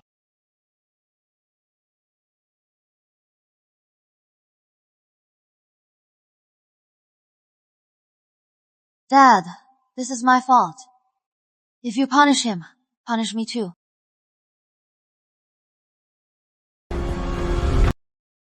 Good man. Michael hurt him to protect you. I'll handle this. I won't let him suffer. But with what just happened, still divorcing.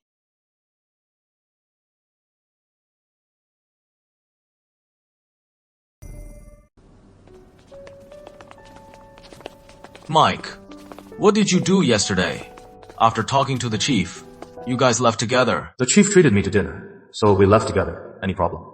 We were worried you'd get in trouble.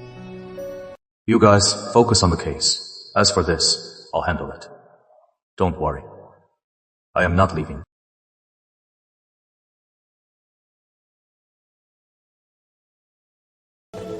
Captain Yates. How is Connor Stone? Since he woke up, he has been yelling about suing you. Captain Yates, don't worry. Everyone knows he started it. No one will take him seriously. Thanks, but I am here today to question him again. Well, don't worry. We're all here. Michael won't lay a hand on him. I promise. I won't lay a finger on him.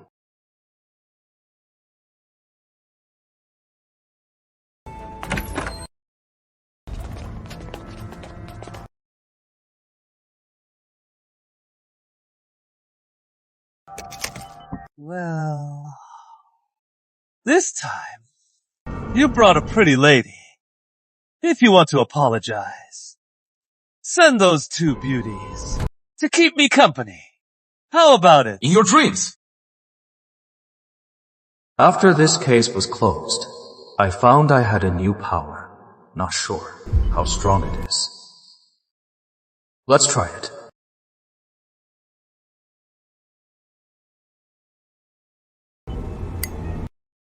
Connor Stone, you'd better confess.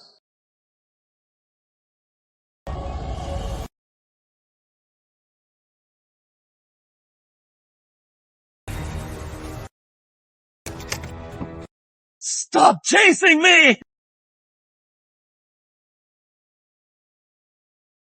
What is wrong with him? Tell me, did you kill Emily Warren? Whoa. Emily Warren! The woman I killed in the woods. Chasing me! Chase me! Come on! Chase me! I'll hack you to death! Listen up! That woman was crazy! If she hadn't chased me with that sickle, I wouldn't have had the chance to hack her to death.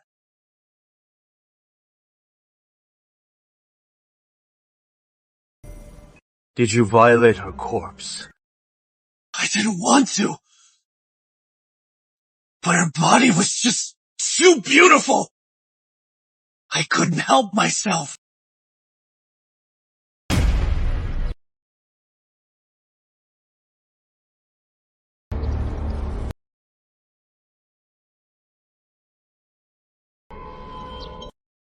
So I thought, she's dead anyway. What is wrong with a little fun? What a monster! How did you take her body home?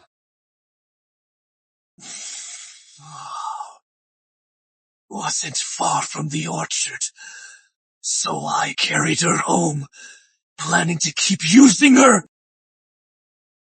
But I didn't expect, after just 2 days, her body started to rot. So I dismembered her. Had dumped her! Where did you throw her head? Oxhorn Mountain. No wonder we couldn't find it. What did you use? Where is it now? Machete! Threw it in the river. He finally confessed. Someone like him deserves the death penalty. Impossible. Lucas Hughes' case wasn't his doing. And besides, it was Emily Warren. She chased him with a sickle. At most, it is just excessive self-defense. As for the necrophilia, it won't get him death. He gets off that easy. Besides Emily, have you ever killed anyone else? Of course. 5 years ago in North Lake, I broke into a house to rob. But who knew the lady of the house was home? So, I killed her. So why did you go to Lucas Hughes' house? Lucas Hughes is rich, and he is often not home. So, I grabbed some stuff.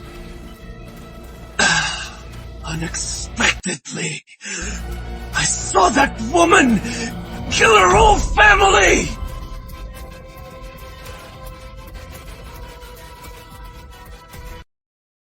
The boss is here!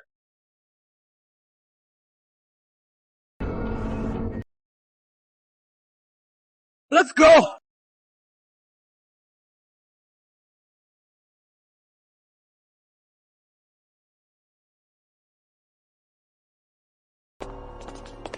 Captain Yates is the best. He got him to spill everything. He got beaten into confessing. Michael, why did he suddenly confess? Did you do something to him?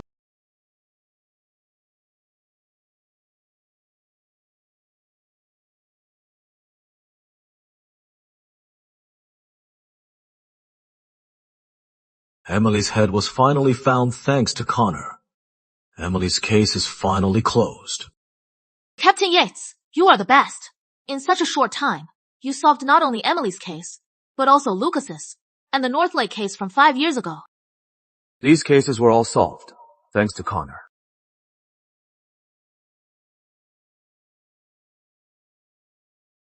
Everyone, Mr. Woods is here. He is here to take Emily's ashes back home to bury.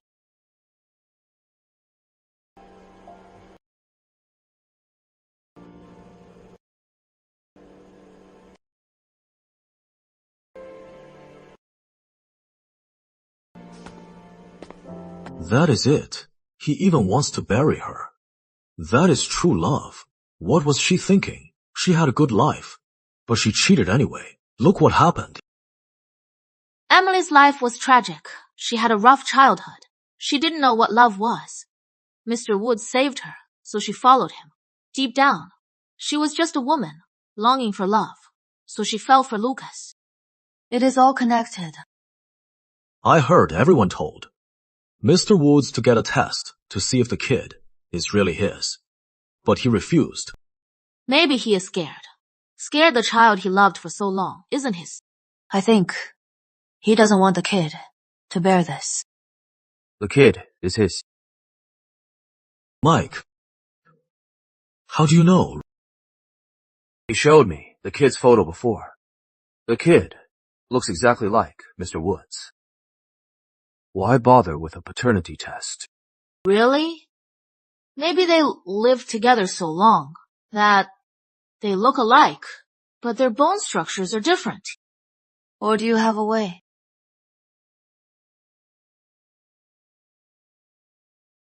Captain Lin, at the hospital last time, you seem to think I have superpowers. I feel like you can see what others can't. You got it.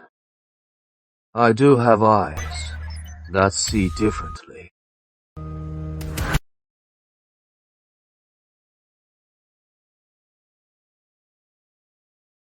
Frank, take a picture of me and Captain Yates. Sure. Don't worry. Back then, when I first joined the academy, I was in charge of taking photos of bodies. What is with you? Finally, they saw we worked hard and let us out to play. Why ruin the mood? You are like this. You won't get a girlfriend. Sorry. I have a girlfriend. She is the traffic cop. Why didn't you bring her today? Isn't this our task force trip? It is not right. Jess! Captain Yates! Get closer!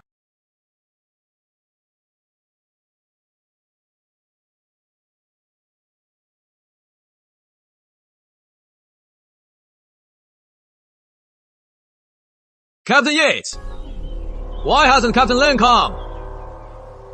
Didn't you call her? I thought you did. Are we excluding Captain Lin? It is fine. Even if you called her, she might not come. She is a section chief now. She has got a lot of dinners.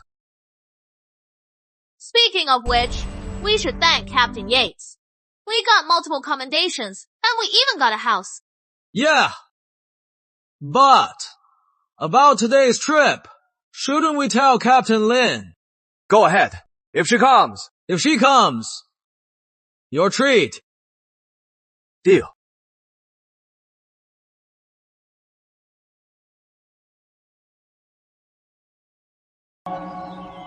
She is really here, Captain Yates is treating us. What is going on? Why didn't you call me and bet on me? Mike! Captain Lin! Take a picture together! Get closer!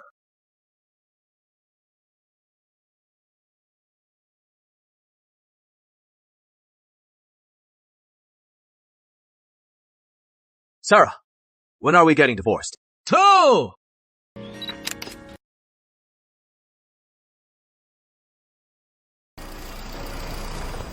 The reward car. I finally got to ride it. It is Captain Yates's. What is it to you? Ma'am! Please stand up. Tell us what happened. Please! Find the one who killed her! Give my daughter justice! Let's go inside. Move.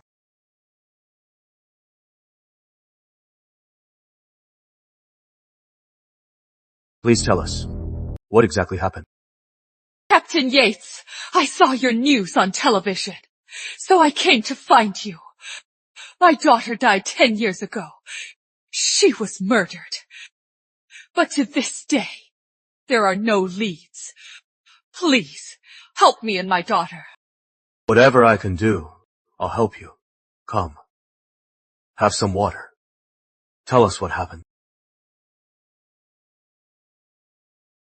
Captain Yates, My daughter was a doctor. One day 10 years ago, she suddenly died, and her body was dismembered. What was her name? Susan Lewis.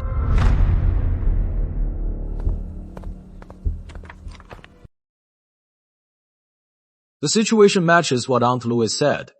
10 years ago, Susan Lewis took a 5-day leave. She should have returned to work, but she never showed up. The hospital called the police. The bureau issued a missing persons notice. Then in Riverside District, Susan's remains were found in packages, dumped in the trash.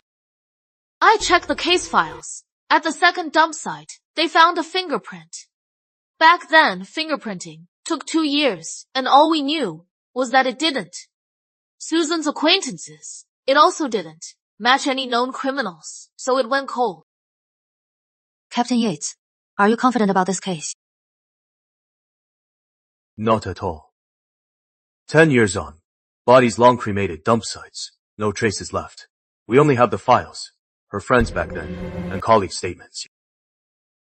Maybe some of it is false. So, even Captain Yates has no leads. Not exactly. We have some leads. From the info, at least, we know a few things. First, the killer is a strong man. Second, he has no prior record. This case might be his only crime.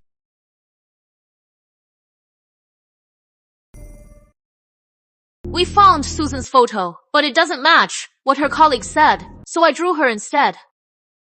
That is a woman. Susan had signs of assault. Yes, the autopsy report stated that.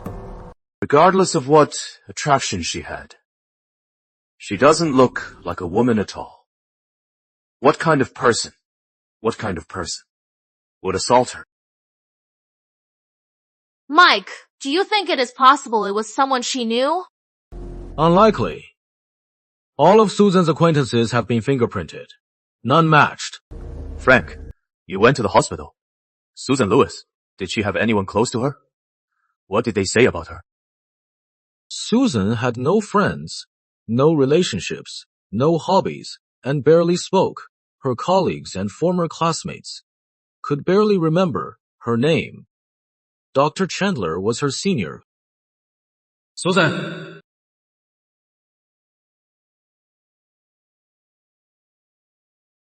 Senior! Dr. Chandler said she was neat, almost OCD. She was quiet, never argued with anyone, always took the blame. No wonder. They said she had no enemies. As long as she is human, not a machine, then she must have hobbies. But this hobby is unknown and shameful. But if we don't know anything about her, how do we proceed? I checked Susan's schedule. She almost never worked nights. Any reason? Dr. Chandler said Susan went to Brightview Park. Brightview Park. Brightview Park, back then tickets cost $2. Every single day. That is not normal. I think the answers are there. Captain Yates, I got this schedule from the park manager. These are rotating. These two are fixed. One is a comedy show. The other is a play. I see.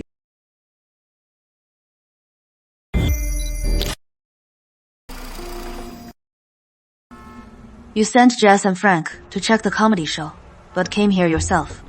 Do you think the play is more likely? According to her associates, she was not one for crowds. I can't imagine her enjoying comedy. Also, back then it was quite niche. I even think the newly imported stage play suits her better.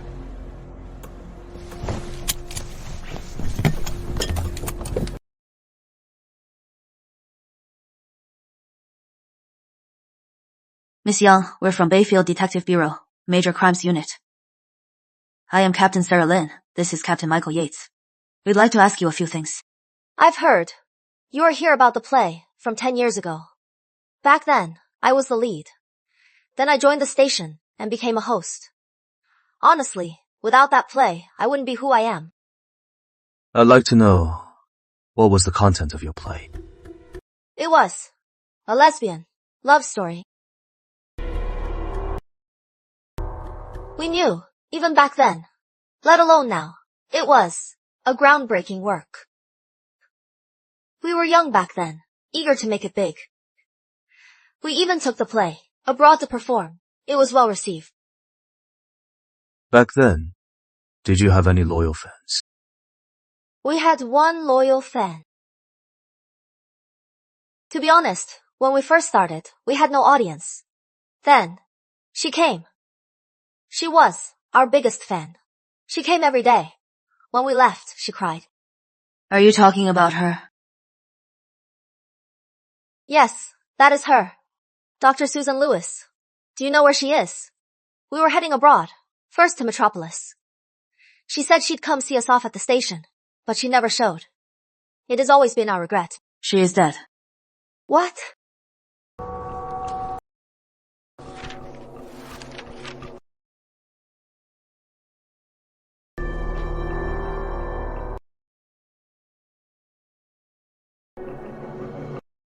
Such a big case. You didn't know. We were abroad for over a year. We had no idea. Do you remember the date you left and your train time? I remember it was early August. We took the 9 p.m. train. That night, it poured heavily. Traffic was terrible.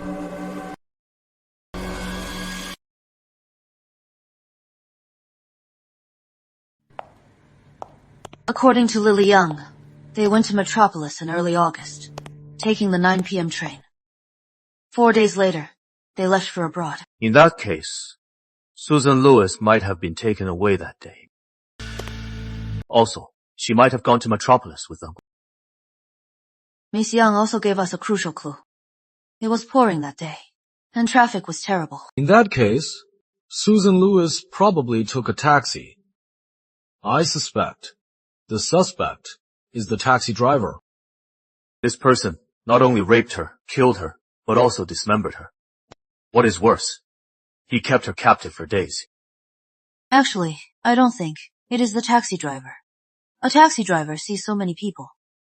Why would he pick someone like Susan who looks so plain? Mike, if there was a traffic jam, could Susan Lewis have taken a motorcycle to catch the train? A motorcycle. That is possible.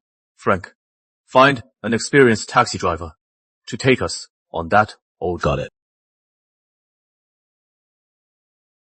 According to Mr. Grant, this path is a shortcut to the station. The villagers built it themselves, but it is just a narrow path.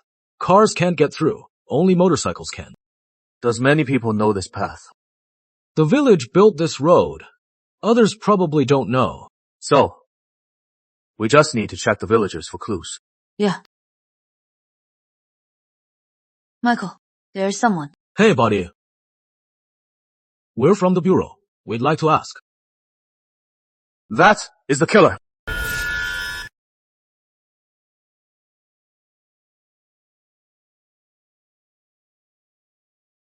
Mike, that guy's name is Walter Jones. He is 52.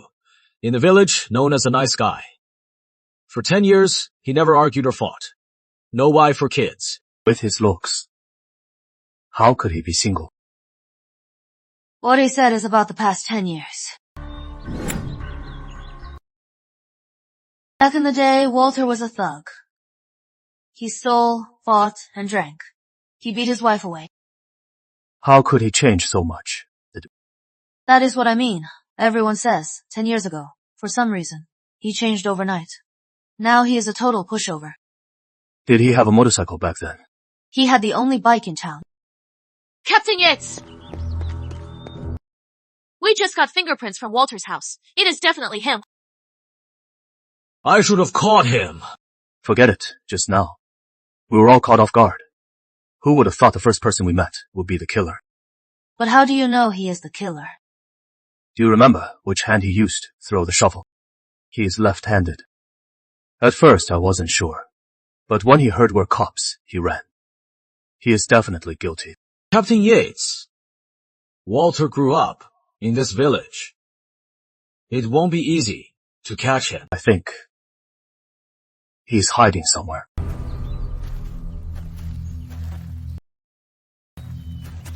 He is hiding here.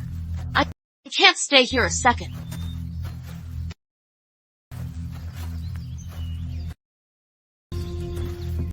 Walter Jones.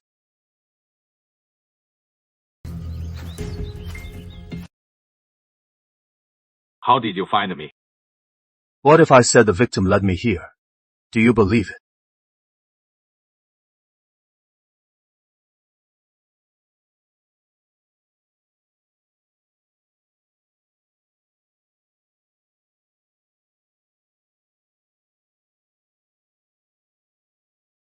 Walter Jones, do you know why we arrested you? I know. It is about the dismemberment case. Why did you kill Susan Lewis? If I said I didn't mean to kill her, would you believe me? It was 10 years ago. One night, I was heading back to my village when that woman stopped me. She offered me money to drive her to the station. Honestly, I didn't even want her money. You're that kind. Detective, I am already in here. No need to lie. I didn't even notice she was a woman. I had no ill intent. But then it started to rain. It poured harder. The road back then wasn't smooth. Hard to drive. The bike skidded. We both fell off. She was hurt badly. Actually, I wanted to take her to the hospital, but the rain was too heavy. So, I took her home. Then, you got evil thoughts. She had short hair, wore baggy clothes. Couldn't tell she was a woman, but it was raining. Her clothes were soaked through, clinging to her. I don't know what happened. That fire, I couldn't put it out. You not only raped her, you imprisoned her. Since my wife left, I hadn't been with a woman. I asked her if she could stay with me a week. Her leg was badly hurt. Without help, she couldn't leave. So she agreed. She didn't agree. She had no choice. I know. It was wrong, but I couldn't help it. I just wanted to feel like a man. I really planned to let her go. Then why did you kill her? It was the last night. She took the bowl I gave her and smashed it. Tried to stab me. That woman was crazy. I had no choice. So I took the rope and strangled her. Then she... That doesn't make sense. She endured you for 7 days to survive. Why would she try to kill you? Or did she know you'd never let her go?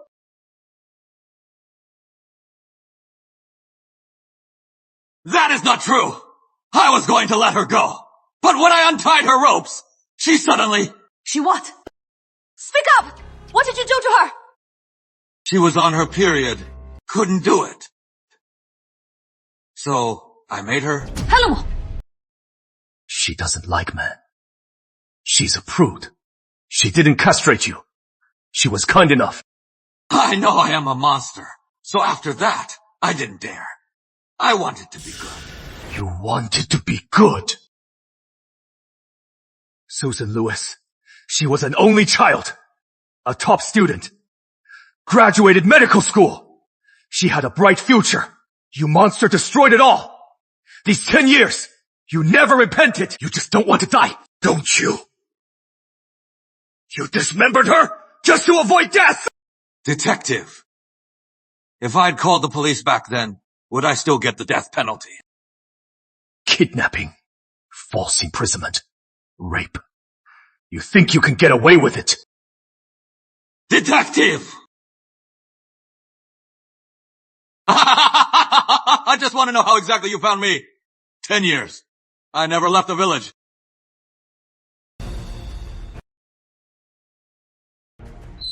Justice is blind. Not even 10 years. As long as you did wrong. You'll be caught one day.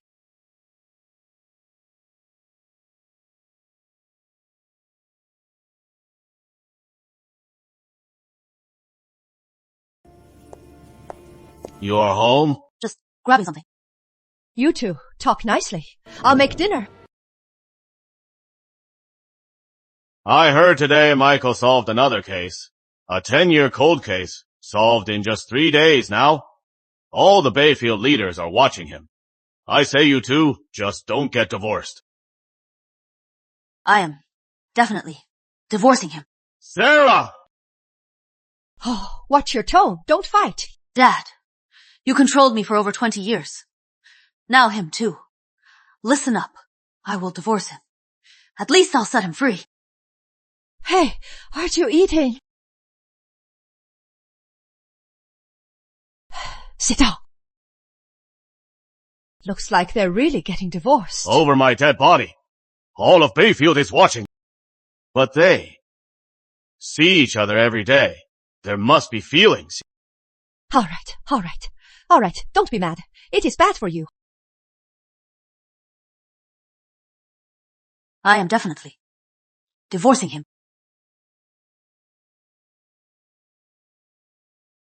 Is this metal solid gold? Probably. Wanna bite it and see.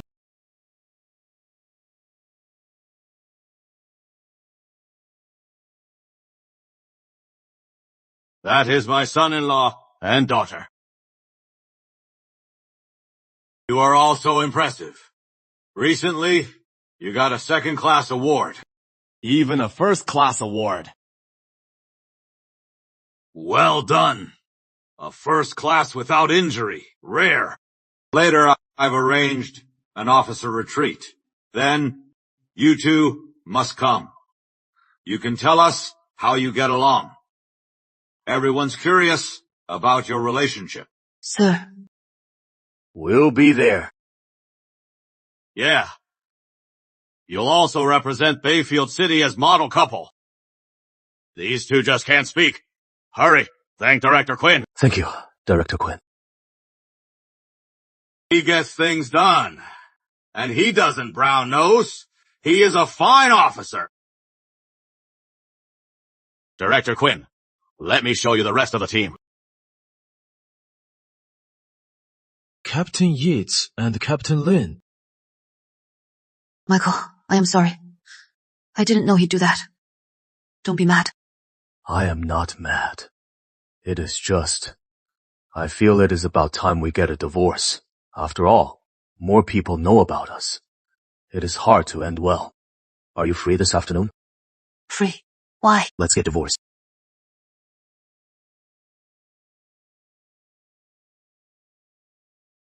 Chairman Lin, Michael, did it again.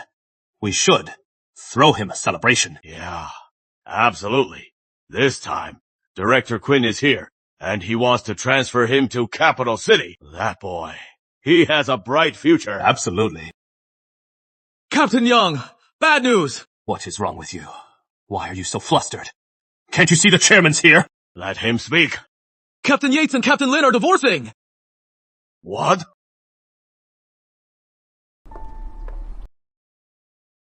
Lucky there is no cooling off period. If anyone found out, we might not have gotten divorced. Michael, congratulations. You are free. Thanks for your understanding. Not sure if it is understanding. We're almost being called a model couple. Now that we're divorced. In Bayfield City, I am afraid. Actually, even if we didn't divorce, I'd still want to go out. It is just that now is the right time. You've had it harder than me. You have to stay. And face your parents. And everyone. It was my fault. Number you are a victim too.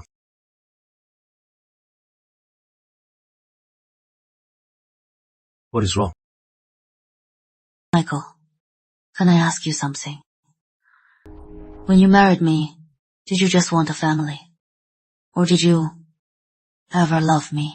I loved you. Love at first sight. Thank you.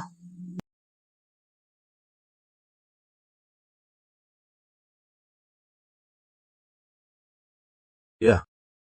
All right. I got my transfer. Headed to Capital City now. Go.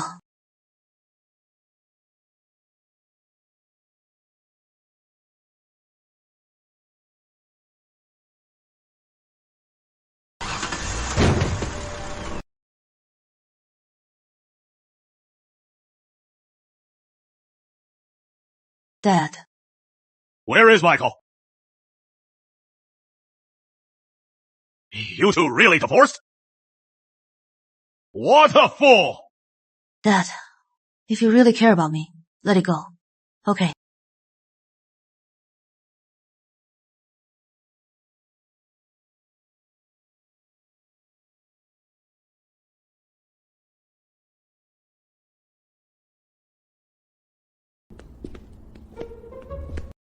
You are Michael Yates. Yes. And you are? I am. Chairman Yates, welcome. Chairman Yates. Captain Yates. This is my dad. What? So you're from Capital City? Chairman Yates' daughter. Then, why go to Bayfield? Because here, I don't have to try. My dad does everything, arranges it all. I feel like my worth isn't shown. So I applied to Bayfield. Lucky I went to Bayfield and met you. Captain Yates. This girl knew you divorced, worried you'd stay and get bullied. So she begged me to transfer you here. So, I owe you this. Don't get me wrong. If it were anything else, just wanted you here, I'd still help. But I'd never give you the captain position. However, Mr. Quinn came to see me, praising your skills. Wanted you here too. That is why I gave you this position. Thank you, Chairman. Don't thank me yet. I still don't know what you are really capable of. You are in this position now. If you can't earn their trust, this seat, you won't last long. I understand. So today, go home and rest. Report to the unit tomorrow. Yes. Get some rest.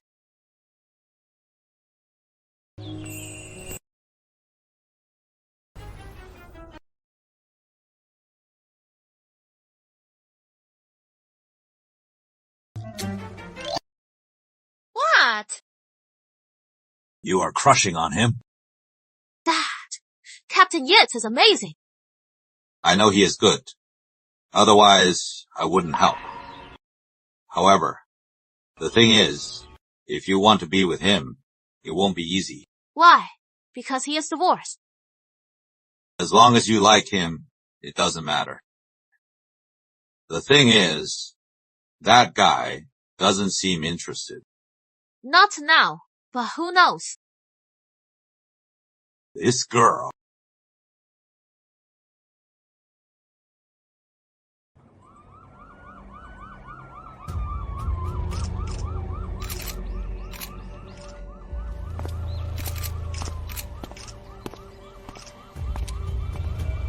Sorry about this. First day on the job, and I am already dragging you to a crime scene. Don't worry. Tell us, what happened? Here is the thing. This is where the city plans to build the children's park. This morning, all the bigwigs showed up for the groundbreaking. Unexpectedly, they found a female body. This park is a top priority.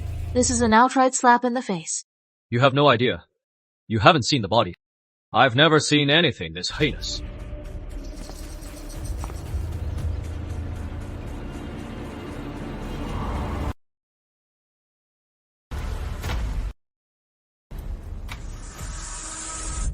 A dog's head on a human body. What kind of hatred is this? Yeah. We also think it is a revenge killing. But now, we don't even know who the victim is. We have no leads to find the killer. Check the records for recent rabies, vaccinations. For the killer to do this, it is not just hatred for the victim, but the dog too. So I think it is possible the killer, or their family was bitten. I'll check right away. I checked. Time of death was roughly 3 days ago. There are only two possibilities. First possibility, the killer thought the park's excavation was already done, placing her here to avoid detection. Second possibility, the killer knew the construction schedule, placing her here to be found. Either way, this is a huge scandal. I hope we can solve this soon. But the key is to identify the victim. If you approve, I'd like you to launch a nationwide ID search.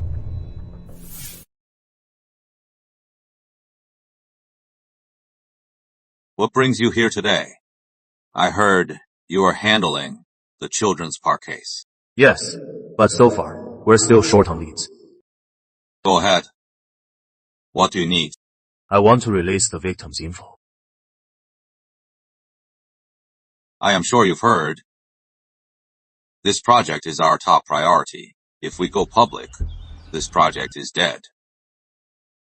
Besides, parents won't bring their kids to a park with a dead body. But we can't hide it. If we don't go public, it is likely that in the end, the park is built. The public finds out, then the park will be abandoned. Let me think about it. Chairman Yates, I have a plan. Not sure if it helps. I want to turn the children's park into a horror-themed park.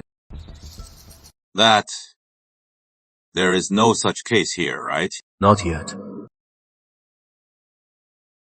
Not yet, but in a few years, murder mysteries will sweep the nation. This theme park will definitely make money.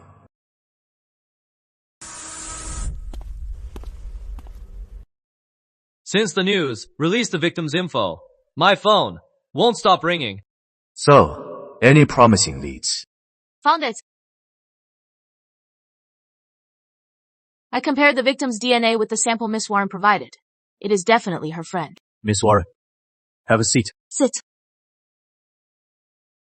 Miss Warren, could you tell me about your friend? Her name's Fiona Payne. Just like me, she was a hostess. She was prettier, did better business. She was straightforward and had a temper, so she made enemies easily. Did she have a dog? Yes, a very aggressive German shepherd. From what I know, her dog loved to bite people. Recently, it bit at least 10 people. Then, why keep it? Maybe she was kind.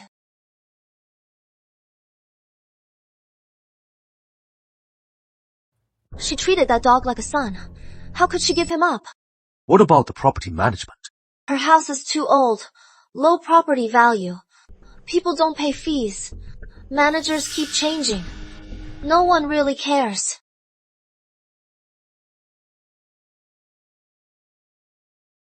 Look, does he look like a dog?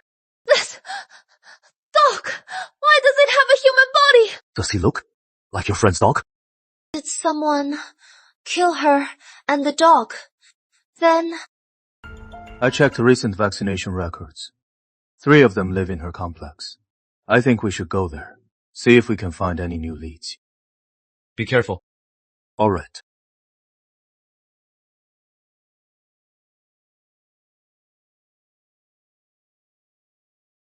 This place looks okay.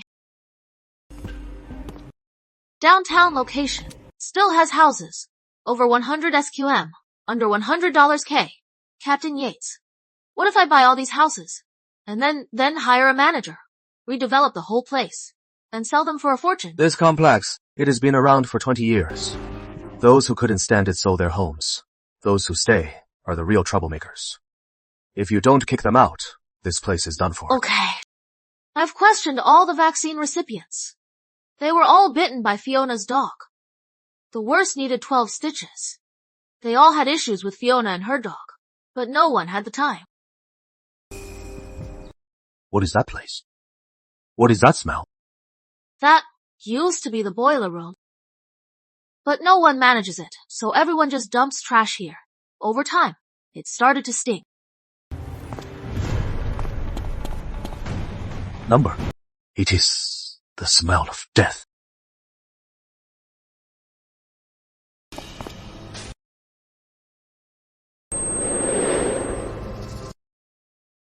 Call to me. Oh, okay.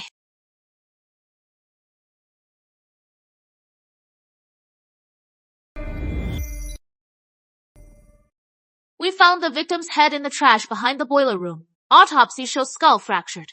Wound is about 3 centimeters across. Suspected weapon. A small hammer. The killer used the hammer to strike the victim's head at least 10 times. Captain Yates, why don't you share your thoughts on the case? A small hammer wouldn't knock someone out. Also, the victim had no signs of a struggle, so I think there is more than one killer. One restrained her, the other attacked. Also, from the dump site. The killer probably lives here and knew Fiona. All right. Then we'll investigate this angle. Okay. Her name's Linda Hughes. She is from the same town and worked at the same place. After the murder, she quit. We found today she bought a train ticket out of town. So we brought her in. But about Fiona Payne, she claims she knows nothing.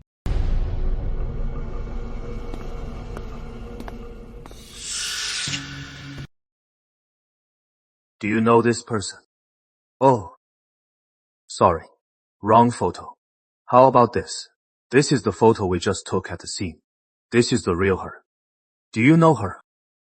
We were colleagues. And?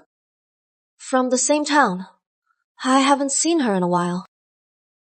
Detective, can I go home now? I'll miss my train. Take it easy. We brought you in for questioning. If you are innocent, we'll help you reschedule your ticket.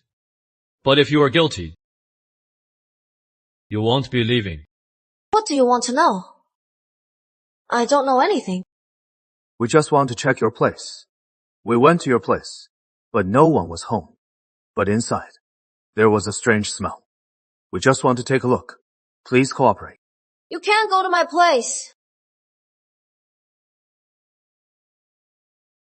You can't go to my house. Oh. Why? What about this one? We took it at the crime scene. Even for us, who've seen so much death and horror, this still chills us. But your reaction didn't seem like it was your first time. Talk! Why the hell did you kill Fiona Payne and dismember her? Wasn't me. Really wasn't me. You have to believe me. I could never kill anyone. It was Jack. He did it all. Tell us, what really happened? I used to have a job. Fiona lied to me. She said working as a hostess paid really well. So I lied to my boyfriend, quit my job, and followed her to the club. But I never imagined I'd make no money and even caught a disease. So you attacked her? It wasn't me. Didn't know I had it, so I gave it to Jack. He went crazy when he found out. Said either me or Fiona had to die. I had no choice. I tricked her to my place. I just wanted to live. What happened then? She came over while walking her dog. Then tied the dog on the balcony. She had her back to the room. Jack was hiding in the corner. He suddenly rushed out, put a knife to her throat, and forced her to undress, and raped her. Said he wanted her. And you? You just watched it happen? I was terrified. Jack has a record. He's been to jail. If he lost it, he'd kill me. Then what? Later, he was forcing her for her pin. Unexpectedly, the dog on the balcony suddenly broke free and bit him. Jack was in pain. He let go of Fiona. She tried to run. But how could Jack let her get away? He grabbed a hammer and bashed her head. I don't know how long, but he beat her to death. And the dog, he killed it too. You just watched it all.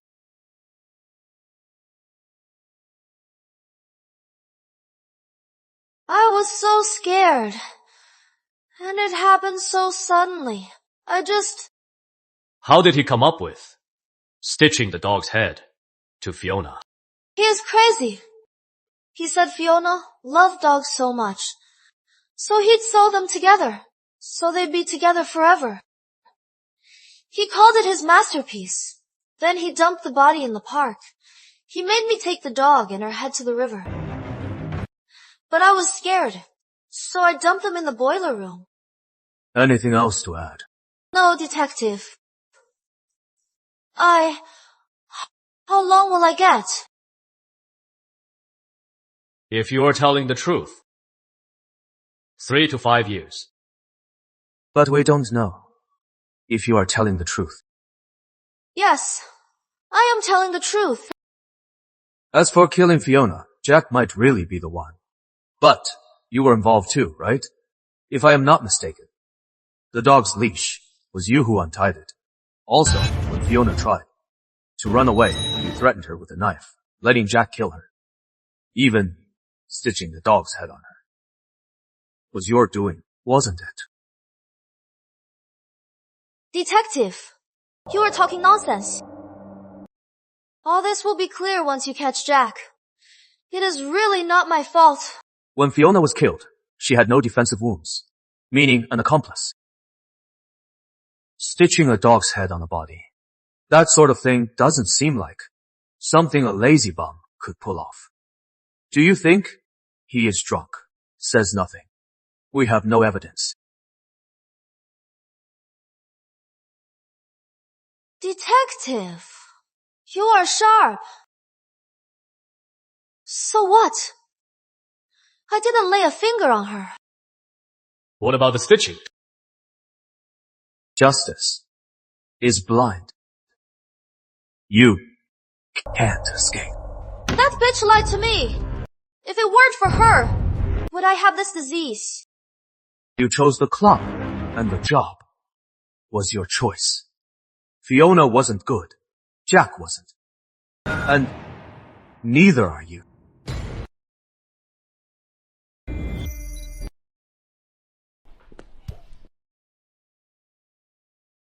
Dad. Junior Yates, you really have what it takes. In just a few days, you cracked the case. Of course I recommended him. He can't be that bad. Headquarters is very impressed with your speed. Next, I want you to lead the task force. As for the team, you pick them. I am definitely on the team, right, Captain Yates? Uncle Yates, as for me, I don't know many people. Besides Jess, there's Frank and Sarah. They're all in Bayfield. They probably can't come. True. Frank's getting married. It is not good to take him away. Uncle Yates, how about this? You'll sign them. Sure. Anyway, you are the one leading the team.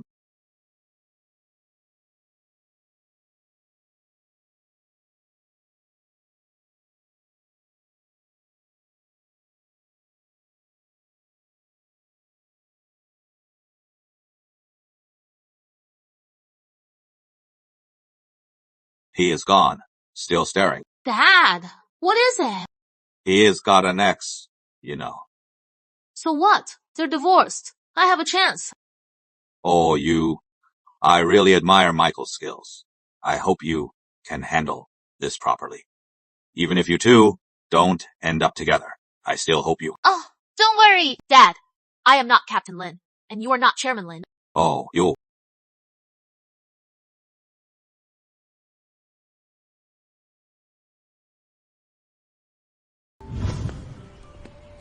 Captain Yates! Captain Yates! Just got a call from Riverfield. They want us to help find a kid. Kidnapping? Not sure. Flowerfields town. 50 miles from town. The villagers from childhood live here. They rarely leave or marry outsiders. The kids here are known to everyone. They don't usually get lost. So, this kid went missing. They searched for 5 days. So they called us. Boy or girl? Age? What happened, exactly? A boy, 9 years old, playing alone in the yard. When the adults turned around, he was gone. In a village like this. This is fishy. Let's go meet his family. Sure.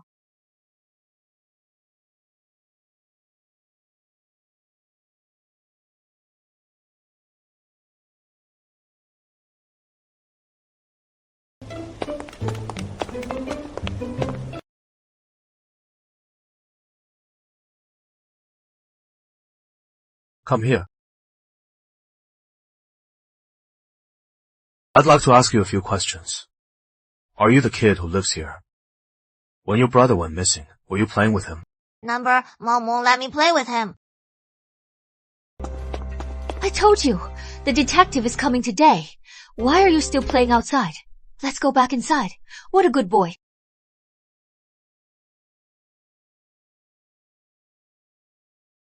You're the kid's mom. Yes, that is me. Why don't you let them play together?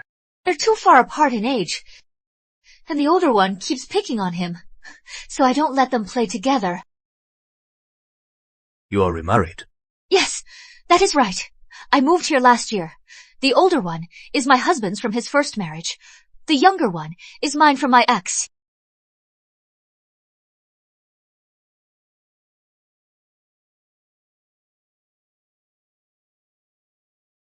Weird. Since I left Bayfield, my eye powers seem to be fading.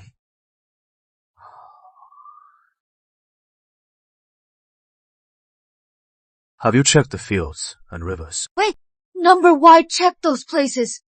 Don't tell me. My son is really... He has been missing for 5 days.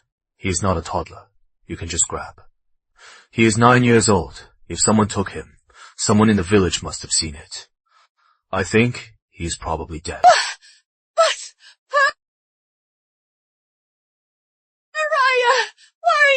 Mom? You Jinx! It is you! I think this stepmom is hiding something.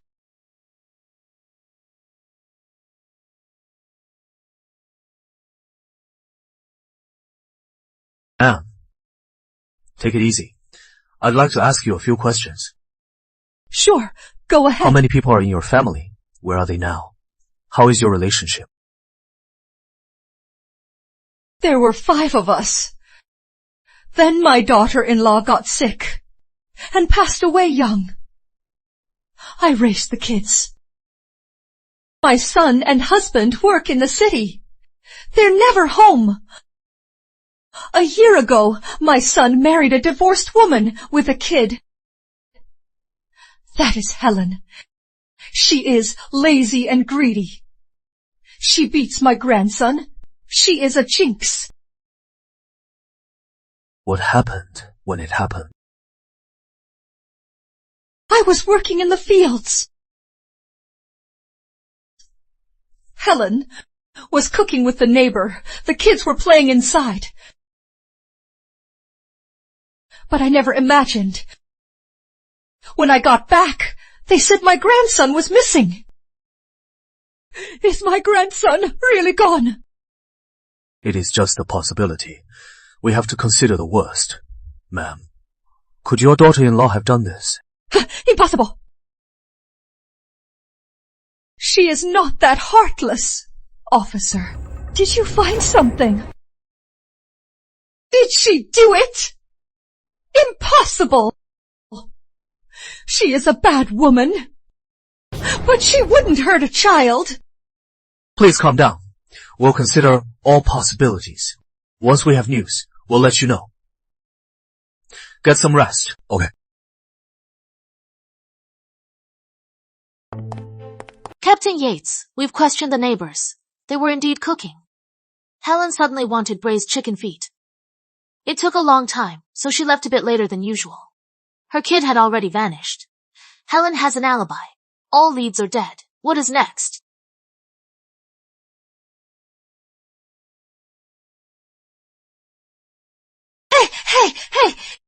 Hey, detective! What is wrong? What is this? These are all very spicy. You guys eat that spicy? 2 whole bags. It is for the chicken feet. More makes it tastier. Hey, my braised chicken feet are delicious. Want me to make you some? No thanks. Appreciate it. Bring the K9 unit. Search the village again. Yes.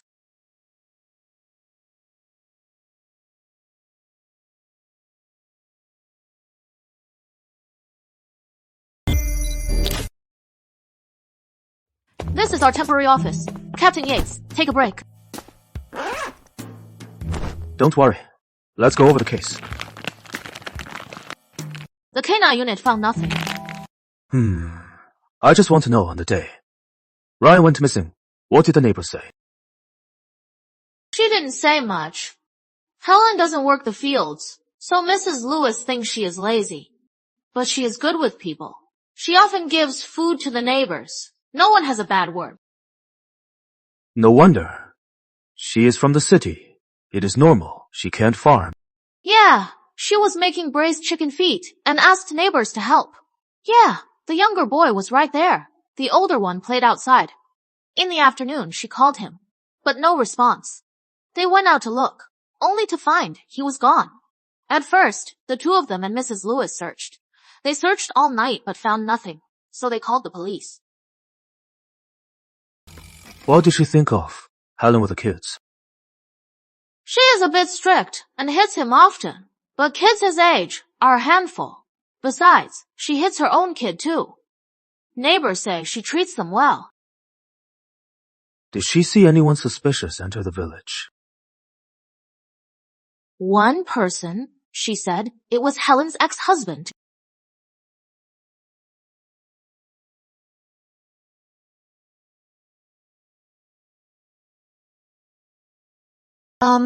Officer, there is something I didn't tell you, but I don't think it is related. Besides, it is a scandal. I don't want to say it in front of my family. What is it? My ex came to see me. He wanted to get back together. But I refused. And now, we're still hooking up twice a week. Why tell us this now? I think he is probably the one who took Ryan. I can't hide this anymore. What is going on? 2 weeks ago, my husband just celebrated my birthday and gave me a gold necklace. I thought we couldn't go on like this. I insisted on breaking up, but he threatened to kill my family.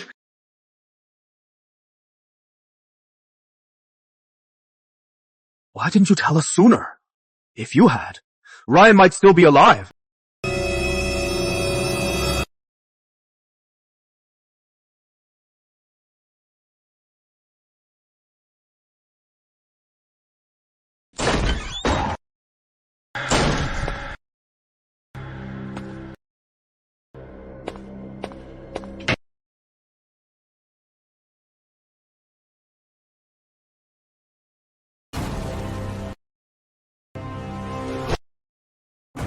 Captain Yates, found something.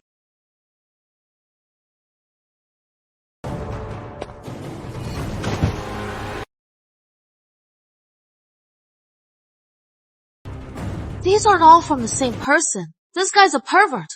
These are from a teenager. Search the county for Jason Johnson. Hello? Okay. Stop searching. He turned himself in. Let's hear it. What did you do? Stealing. Stealing women's underwear. What else? Had affairs with married women. Jason Johnson, we know everything you did. Be honest. Confess everything. You'll get a lighter sentence. Otherwise, you could face the death penalty. Is it that serious? She is just a minor. Besides, I didn't even do it. And she stabbed me. Do I really face the death penalty? What is going on with you and Helen? Helen's my ex-wife. Why the divorce? Because of my high sex drive. And Helen kept fighting with me, refusing to give it. I tried to hold back, you know. I run a salon. All my clients are women. Some even hit on me. I slipped up once, slept with another woman. Helen found out. She insisted on divorce. I had no choice. How high is your sex drive? At least twice a day. Sometimes 4 or 5. I don't know why. Whenever I see a woman, I get that feeling. Doesn't matter if she is pretty. At first, I thought it was an illness, but I was too ashamed to see a doctor. Aren't you afraid of dying from exhaustion? I am. But my body's fine. Are you on drugs? I've been taking some pills. Where's the prescription? At home.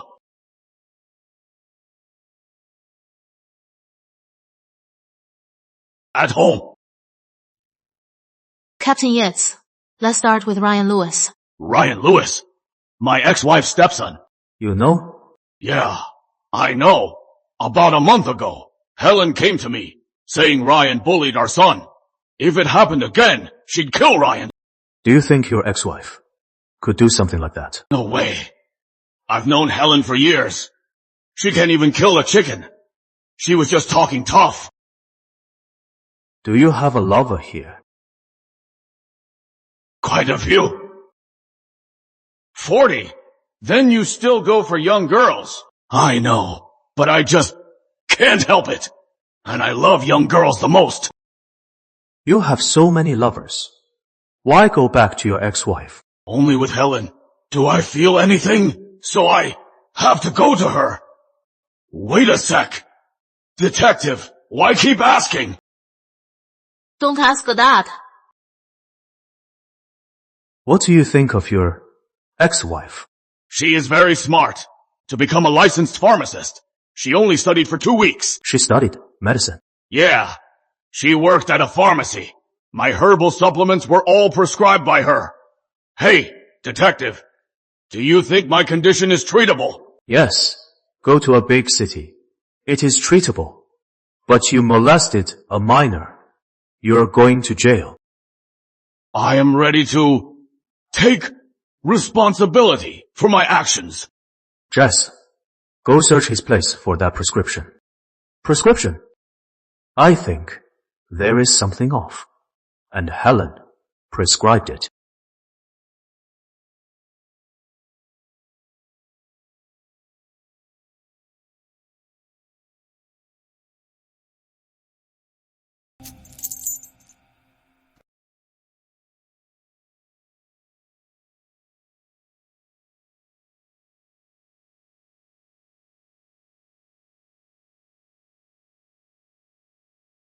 I've never seen you so invested in a case. Although I don't solve cases with just my eyes, with the assistive tech, it is much easier. Without the tech now, I am clearly not used to it. How is it? Any issues with the prescription? This prescription is good for the body, but there is a catch. You can't overdo it, and no drinking, or it'll drain you. If Jason keeps this up in a few years, he'll look like he is 60. Jason Johnson, he has a strong sex drive. It is in his nature. Helen knew he'd lose control one day. Guess it is a safeguard for her. If he didn't cheat, he'd be fine. But this shows Helen is smart. But all these chili peppers, are they really for chicken feet? Go check Helen Chapman for any sleeping pill purchases. Also check the pharmacy she worked at for any missing sleeping pills. I'll take the K9 unit back to the village. Got it.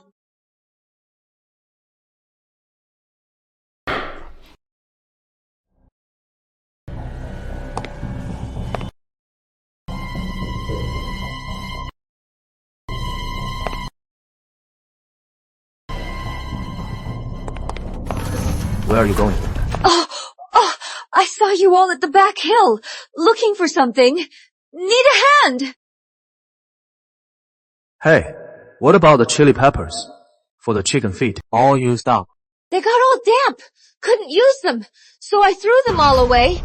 Oh, is that so? Yeah. Still lying. We found the body. What is going on? Ma! Officer! He's gonna hit me! We found Ryan. It's my grandson! I am sorry. My condolences. Oh!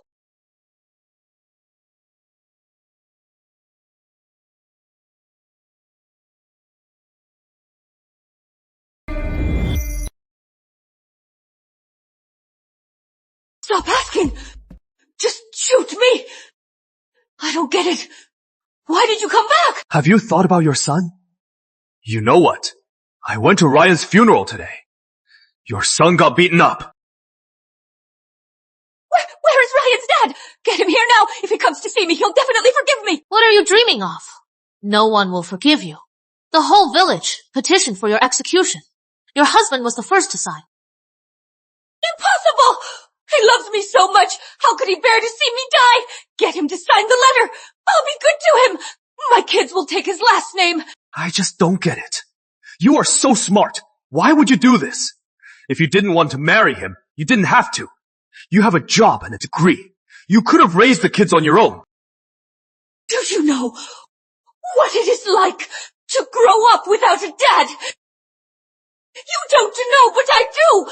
I grew up in such a family, so I can't let my kids go through the same. So, you targeted a 9-year-old kid. They forced me. If they hadn't treated my kids so differently, I wouldn't have done this. You know what? Those two old farts actually made a will, leaving all their assets to Ryan Lewis. My kids get nothing. How dare they? Get this straight. They're your kids. They have nothing to do with the Lewis family. What is wrong with spoiling their own kid? Have you ever really thought about your kids? His dad's a rapist. Mom's a murderer. He is still living in the house where she killed. He has no family left. No future either. I didn't want to give my kids the best future. Detectives, please help me. I am a monster, but the kids are innocent. Let them see me, please. You still won't admit it. You did this all for yourself. Even your kids are just pawns.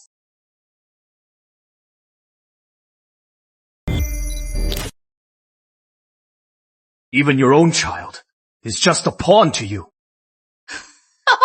Could you say that? I am doing this for my son. I can't have any more kids. He is my only child. Seeing him treated differently hurt me inside. I never imagined it would be this serious. If I hadn't lost my temper, would things have turned out differently? A year ago, you quit the pharmacy. After you remarried, some sleeping pills went missing.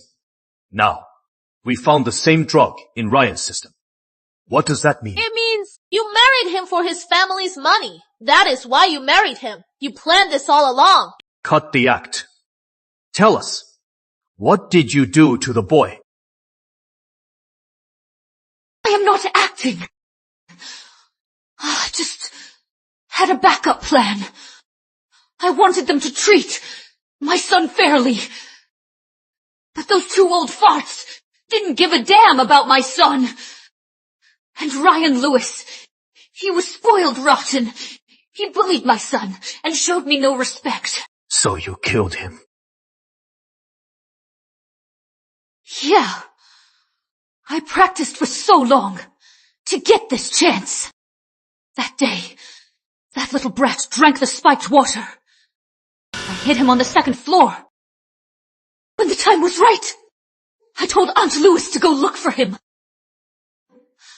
I went back upstairs, killed him, then lied to everyone.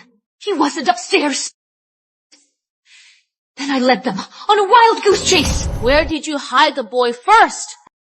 The Lewises have a rooftop, brand new, just to hide him. Oh, Inspector Yates. That day, you stood there for a long time. What about the body? How did you move it? Of course.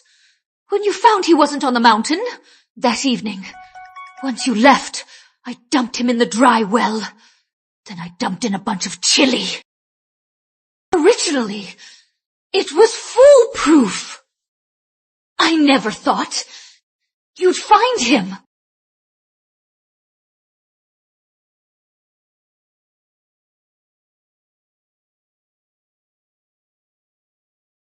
You two did a great job. We'll have an award ceremony for you. Thank you, Captain Yang. Oh, Jess, you have a promotion opportunity. Starting next week, you'll report to the Detective Academy to learn to be a good leader. What about Captain Yates? Captain Yates stays to solve cases. Our Captain Yates, though young and no fancy academy, but with so many achievements for promotion, his record speaks for itself. Any objections? No. Ha! All right. Captain Young, I am free for now. Any assignments? Not for now. The current cases are probably too easy for you. Have you thought about clearing up our cold cases? Sure. Good. I heard you are working on cold cases. How is it going? Yeah, easier than I thought. After all, it has been so long. Clues I thought lost, like fingerprints. With everyone's prints on file, it is much easier. If that is the case, I have a case for you. When the Major Crimes Unit was first formed, there was a brutal murder case. The Wybet Hall case. I've seen this case before, in the cold files.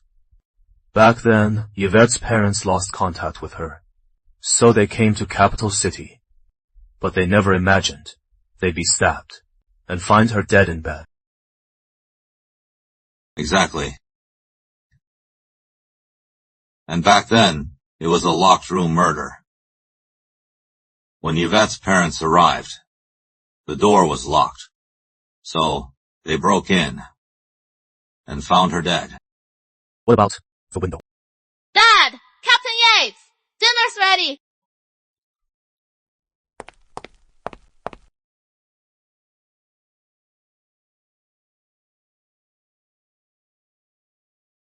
Detective. Thank you for remembering me. Everyone else has forgotten. Only we remember. We won't forget this case. We'll give you answers. Please tell us what happened. Yvette was always close to her mom. Every day after work, she'd call her mom. But back then, for several days, she didn't call. Her mom asked me to check. Standing on the stairs, I had a bad feeling. Why didn't I go sooner? Why? The file says the room was locked from the inside. Yes, firefighters broke in. My daughter had over 10 stab wounds. I read the report. Was it ruled a rape murder? Yes. My daughter was naked. The detective said it was likely. Back then, there was no autopsy. So, we can't be sure if she was raped. I couldn't bear to see her suffer.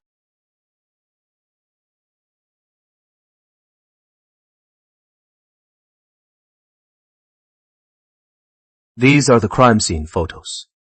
Please take a look. Does anything look different from what you saw?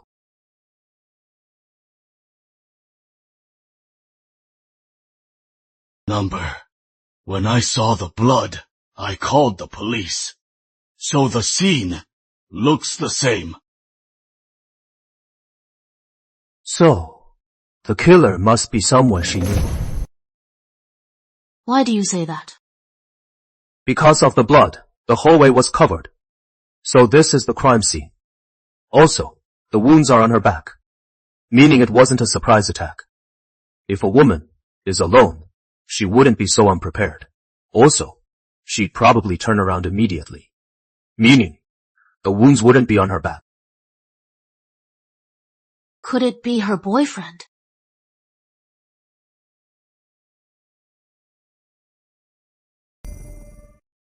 Number.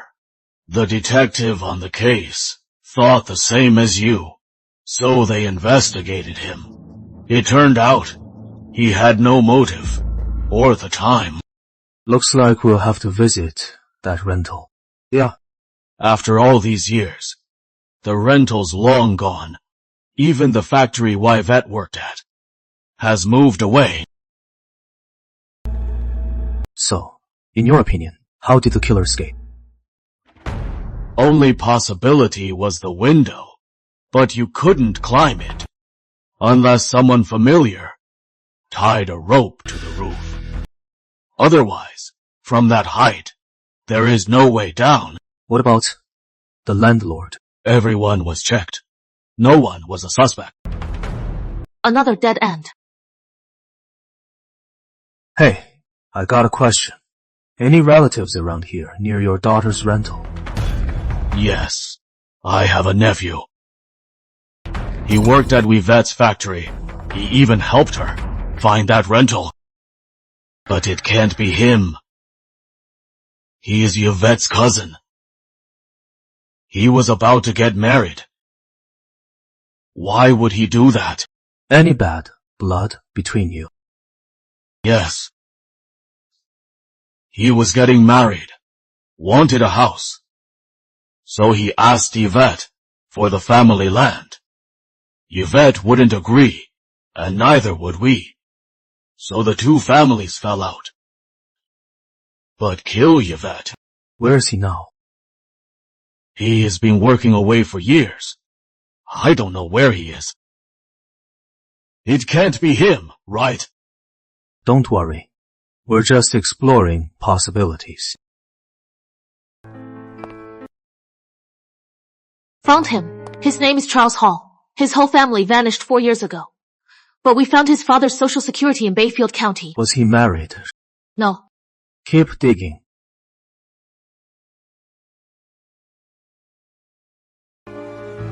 Hello? Hi, Michael. This is Sarah. I need to talk to you. Sure.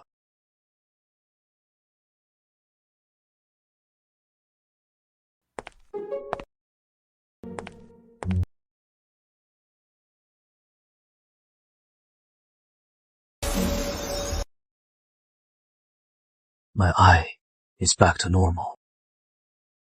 Sorry for dropping by. Captain Lin, long time no see. Maybe I should get going. No need. Stay. Here is the thing. A suspect in my case is in capital city.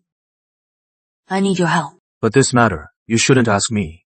Cross-city operations are for the brass to handle. Captain Lin, just say what you need. Here is the thing. With this case, we've missed him several times. We don't know why, so I came to you. This time personally. It is not official. So, what do you need me to do? Just the three of us. Ask for forgiveness later.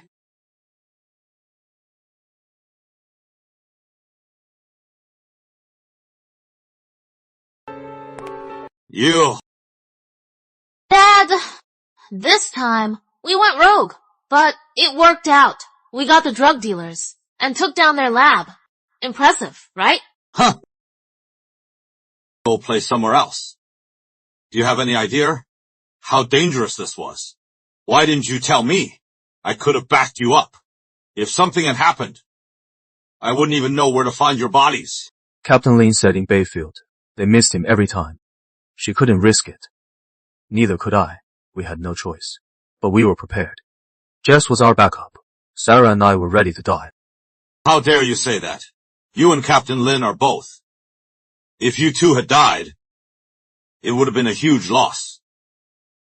Weren't you going to Bayfield for the Yvette Hall case? Go now. I'll handle this. I am coming too. Why would you go? Don't you have class tomorrow?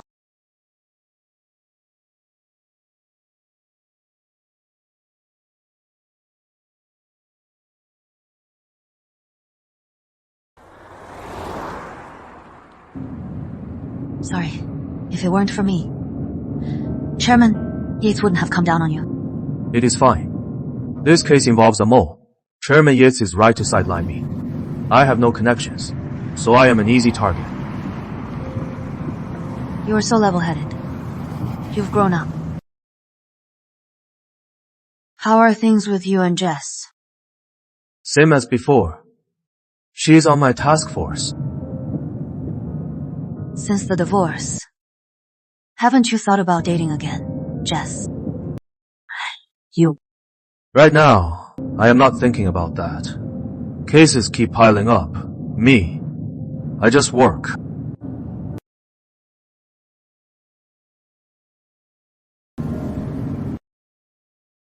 You carrying? When I am on duty, I usually carry. But this one's just a toy gun. For sure.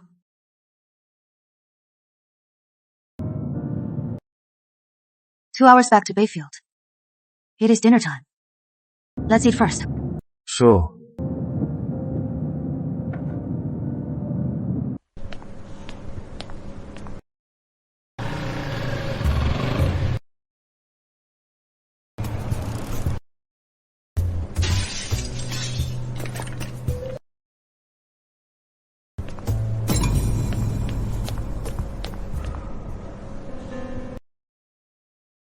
Who would have thought someone would be so brazen to rob a police car? Lucky I didn't bring any classified files back. That could have been a disaster. They took something. Your gun. The toy gun. If they wanted a toy gun, they could buy one anywhere. They smashed a police car. They were after a real gun. Who knew I'd get a bonus? Blind spot for cameras. Our squad cars don't have anti-theft systems. Probably no witnesses. There's a clue.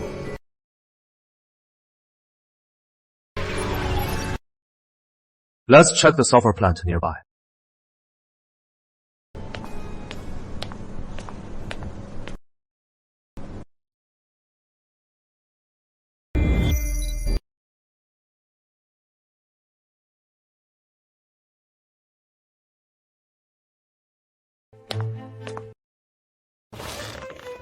Here's the list of today's absentees. What is our next move? These guys weren't following us. It was a spur of the moment. They saw our car and decided to smash it. And these two either know nothing about the law or used to work in law enforcement. Two people, yes, by the car. There is only one set of footprints, but near the motorcycle, there are two sets. Why do you think these two either know nothing or worked in law enforcement?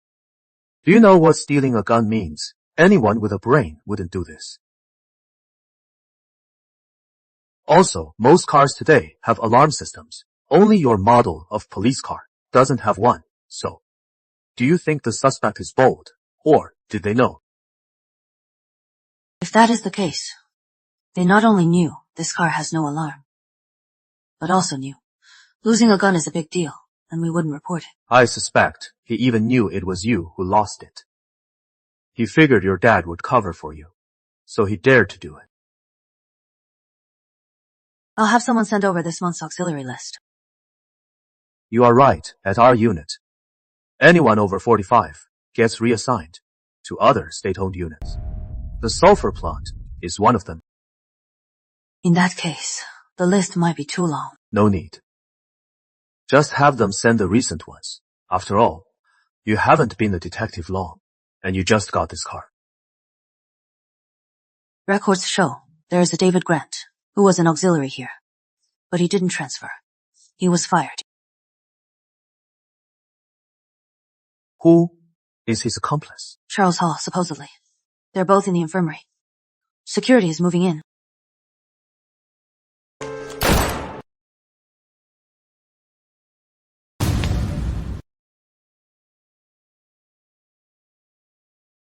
Name, age, residence. David Grant, 28, Southfield, Bayfield City. Last job. Why'd you quit? I was a security guard. Then I got fired for fighting drunk. Why steal the gun? I never made it as a detective. So, I got a real gun to play with. You are lying. I am not lying. Let's talk about 3 years ago, the Riverland case. What are you talking about? I don't understand. 3 years ago, a man in Riverland died in a park. There was an empty wallet. We lifted a print from the wallet, and it matches yours. Anything else to say? It wasn't my fault. It was that guy. It was all his fault. Back then, I went to the park for a hooker. We agreed on the price. Then, that guy showed up, saying he'd pay more. I was annoyed, but figured once he is done, I could have her. But the girl said he hurt her, and couldn't do it. So you taught him a lesson. I was just so angry. I followed him. While he was smoking, I stabbed him and took his valuables. But I really didn't know. He died. Do you believe that? So deep. Multiple times. Now you can tell us. Why steal the gun? I wanted to make a big score. Spill it. Tell us everything. Why steal it? How? And what for? That day, Charles and I were going fishing. We saw Captain Lin driving. Then the two of us followed you. When you got out, we went over to take a look. Just a look. I just wanted to look. How was I to know? Charles, he saw the gun.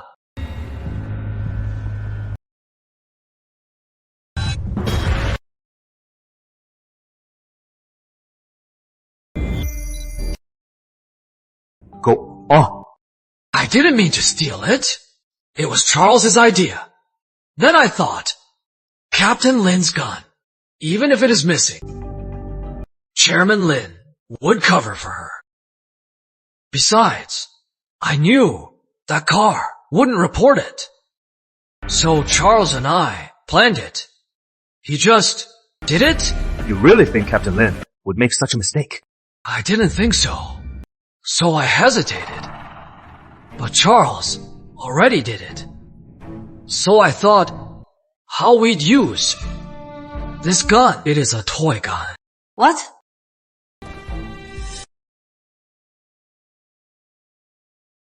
It is really a toy gun.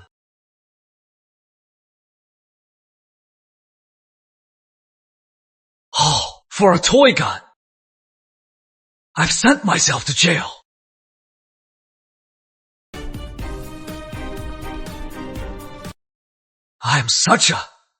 I am a joke. Alright. Back to the original question. Why did you steal the gun? Kill the boss. The boss was rich. His family background was great. He had power. He looked down us workers. Didn't he deserve it? You never change. Captain Lin, Captain Yates. Charles Hall has no ID. He refuses his hometown. So we don't know what is going on. Alright. We're done here. You wrap this up. Michael and I will check on Charles.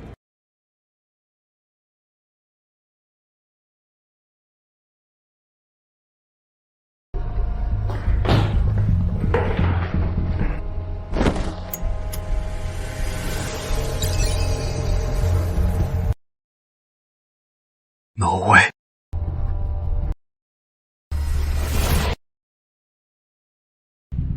Is this the man I am looking for? Charles Hall! I finally found you! Number, I am not Charles Hall. I am Charles Hall! Save it. We'll run a DNA test. Then we'll know. Tell me, how did you kill your sister, Yvette? What are you saying? I didn't kill her! I didn't kill anyone! Charles Hall, you have 3 minutes after that. We won't be the ones talking to you.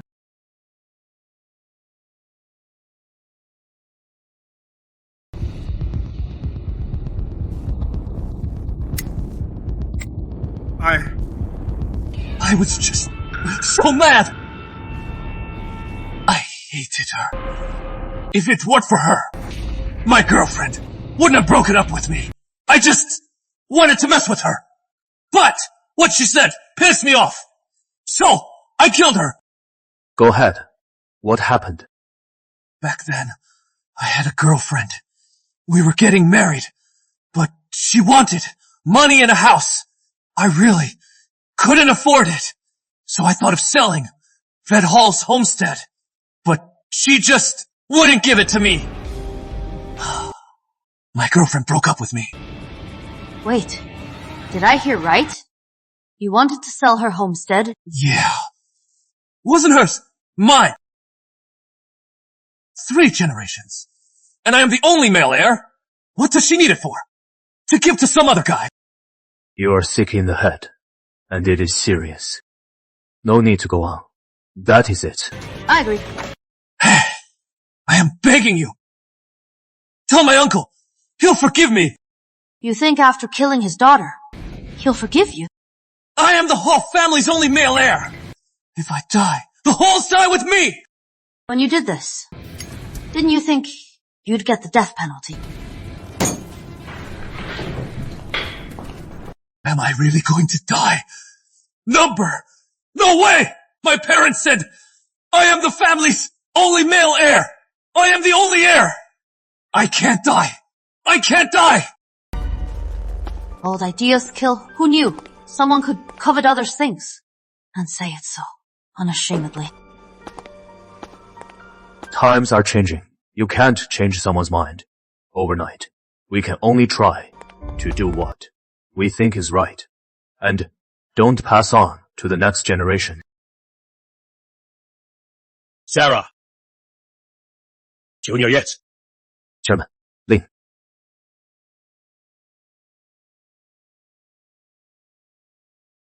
You know everything? Know what? I came here because there is a case with a suspect in Bayfield. And we just solved another case. Is that so? After you two divorced, I've thought a lot. I am sorry. Chairman, Lin. You've helped me so much. Without you, I'd probably still be a traffic cop. So, you don't owe me anything. If anyone owes, it is Sarah. Sarah is better than most people I know. Your expectations are too high. Even because she is not a man, you meddle in her marriage. I did it for her own good. But what she wants is what is best for her. What you did wasn't for her, was it? Back then, I wasn't worthy of her. But now, do you think, with a little effort, I can surpass her? I can surpass her. Do you think that is right? So all these years, in your heart, you've always blamed me like this. I don't blame you. You and Mom raised me. No matter what, I don't mind. But I really don't want this to involve others. All right. Since you two see eye to eye, why get divorced? Well, I can't explain it. I am not done. You don't have to walk me out. I know this way well. Michael, I have something to ask. Go ahead. If back then we hadn't met because of marriage, but instead, on our first case, would you have loved me? I said before, I fell head over heels. So, if we met then, I'd still love you. Then, hug me.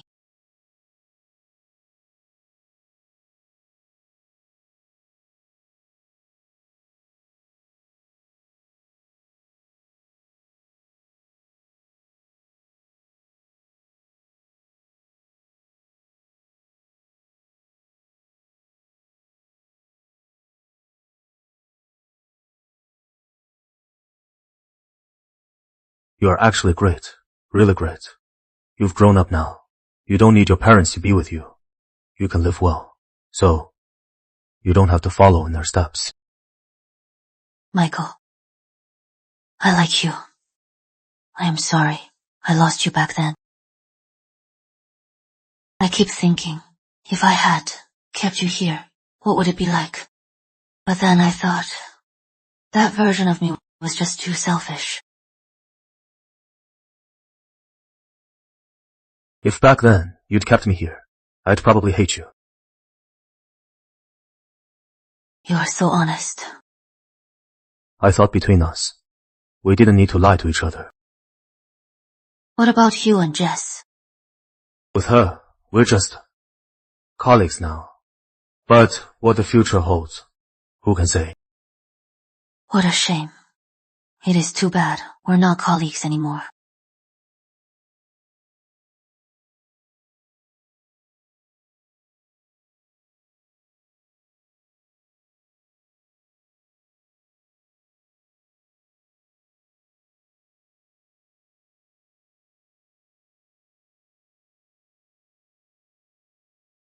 Take care.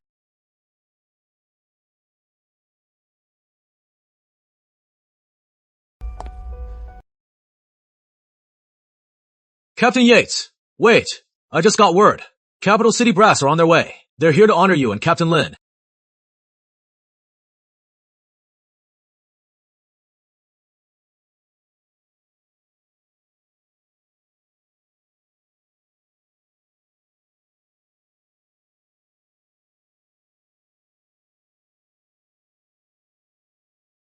Major Crimes is proud to have you. Chairman Yates, you came all the way just for this. Of course not. Based on your task force's performance, HQ has decided to establish a national task force to handle major cases across the country. Michael as captain, Sarah as deputy. As for the team, Me! I am in! Mike, take me with you. Aren't you getting married? You won't have time to follow us all over the country. I talked it over with my wife. She fully supports me. As for the team, you can pick your own team. Right now, you are to depart immediately for Southern State. Yes, sir. We won't fail. Everyone, are you ready? Move out. Yes, sir!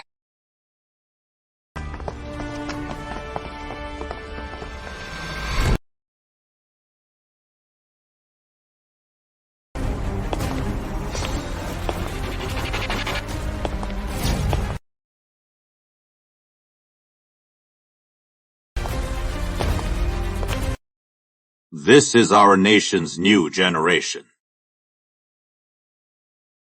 They never succumb to love, loyal to the nation, loyal to the people. I am proud of them.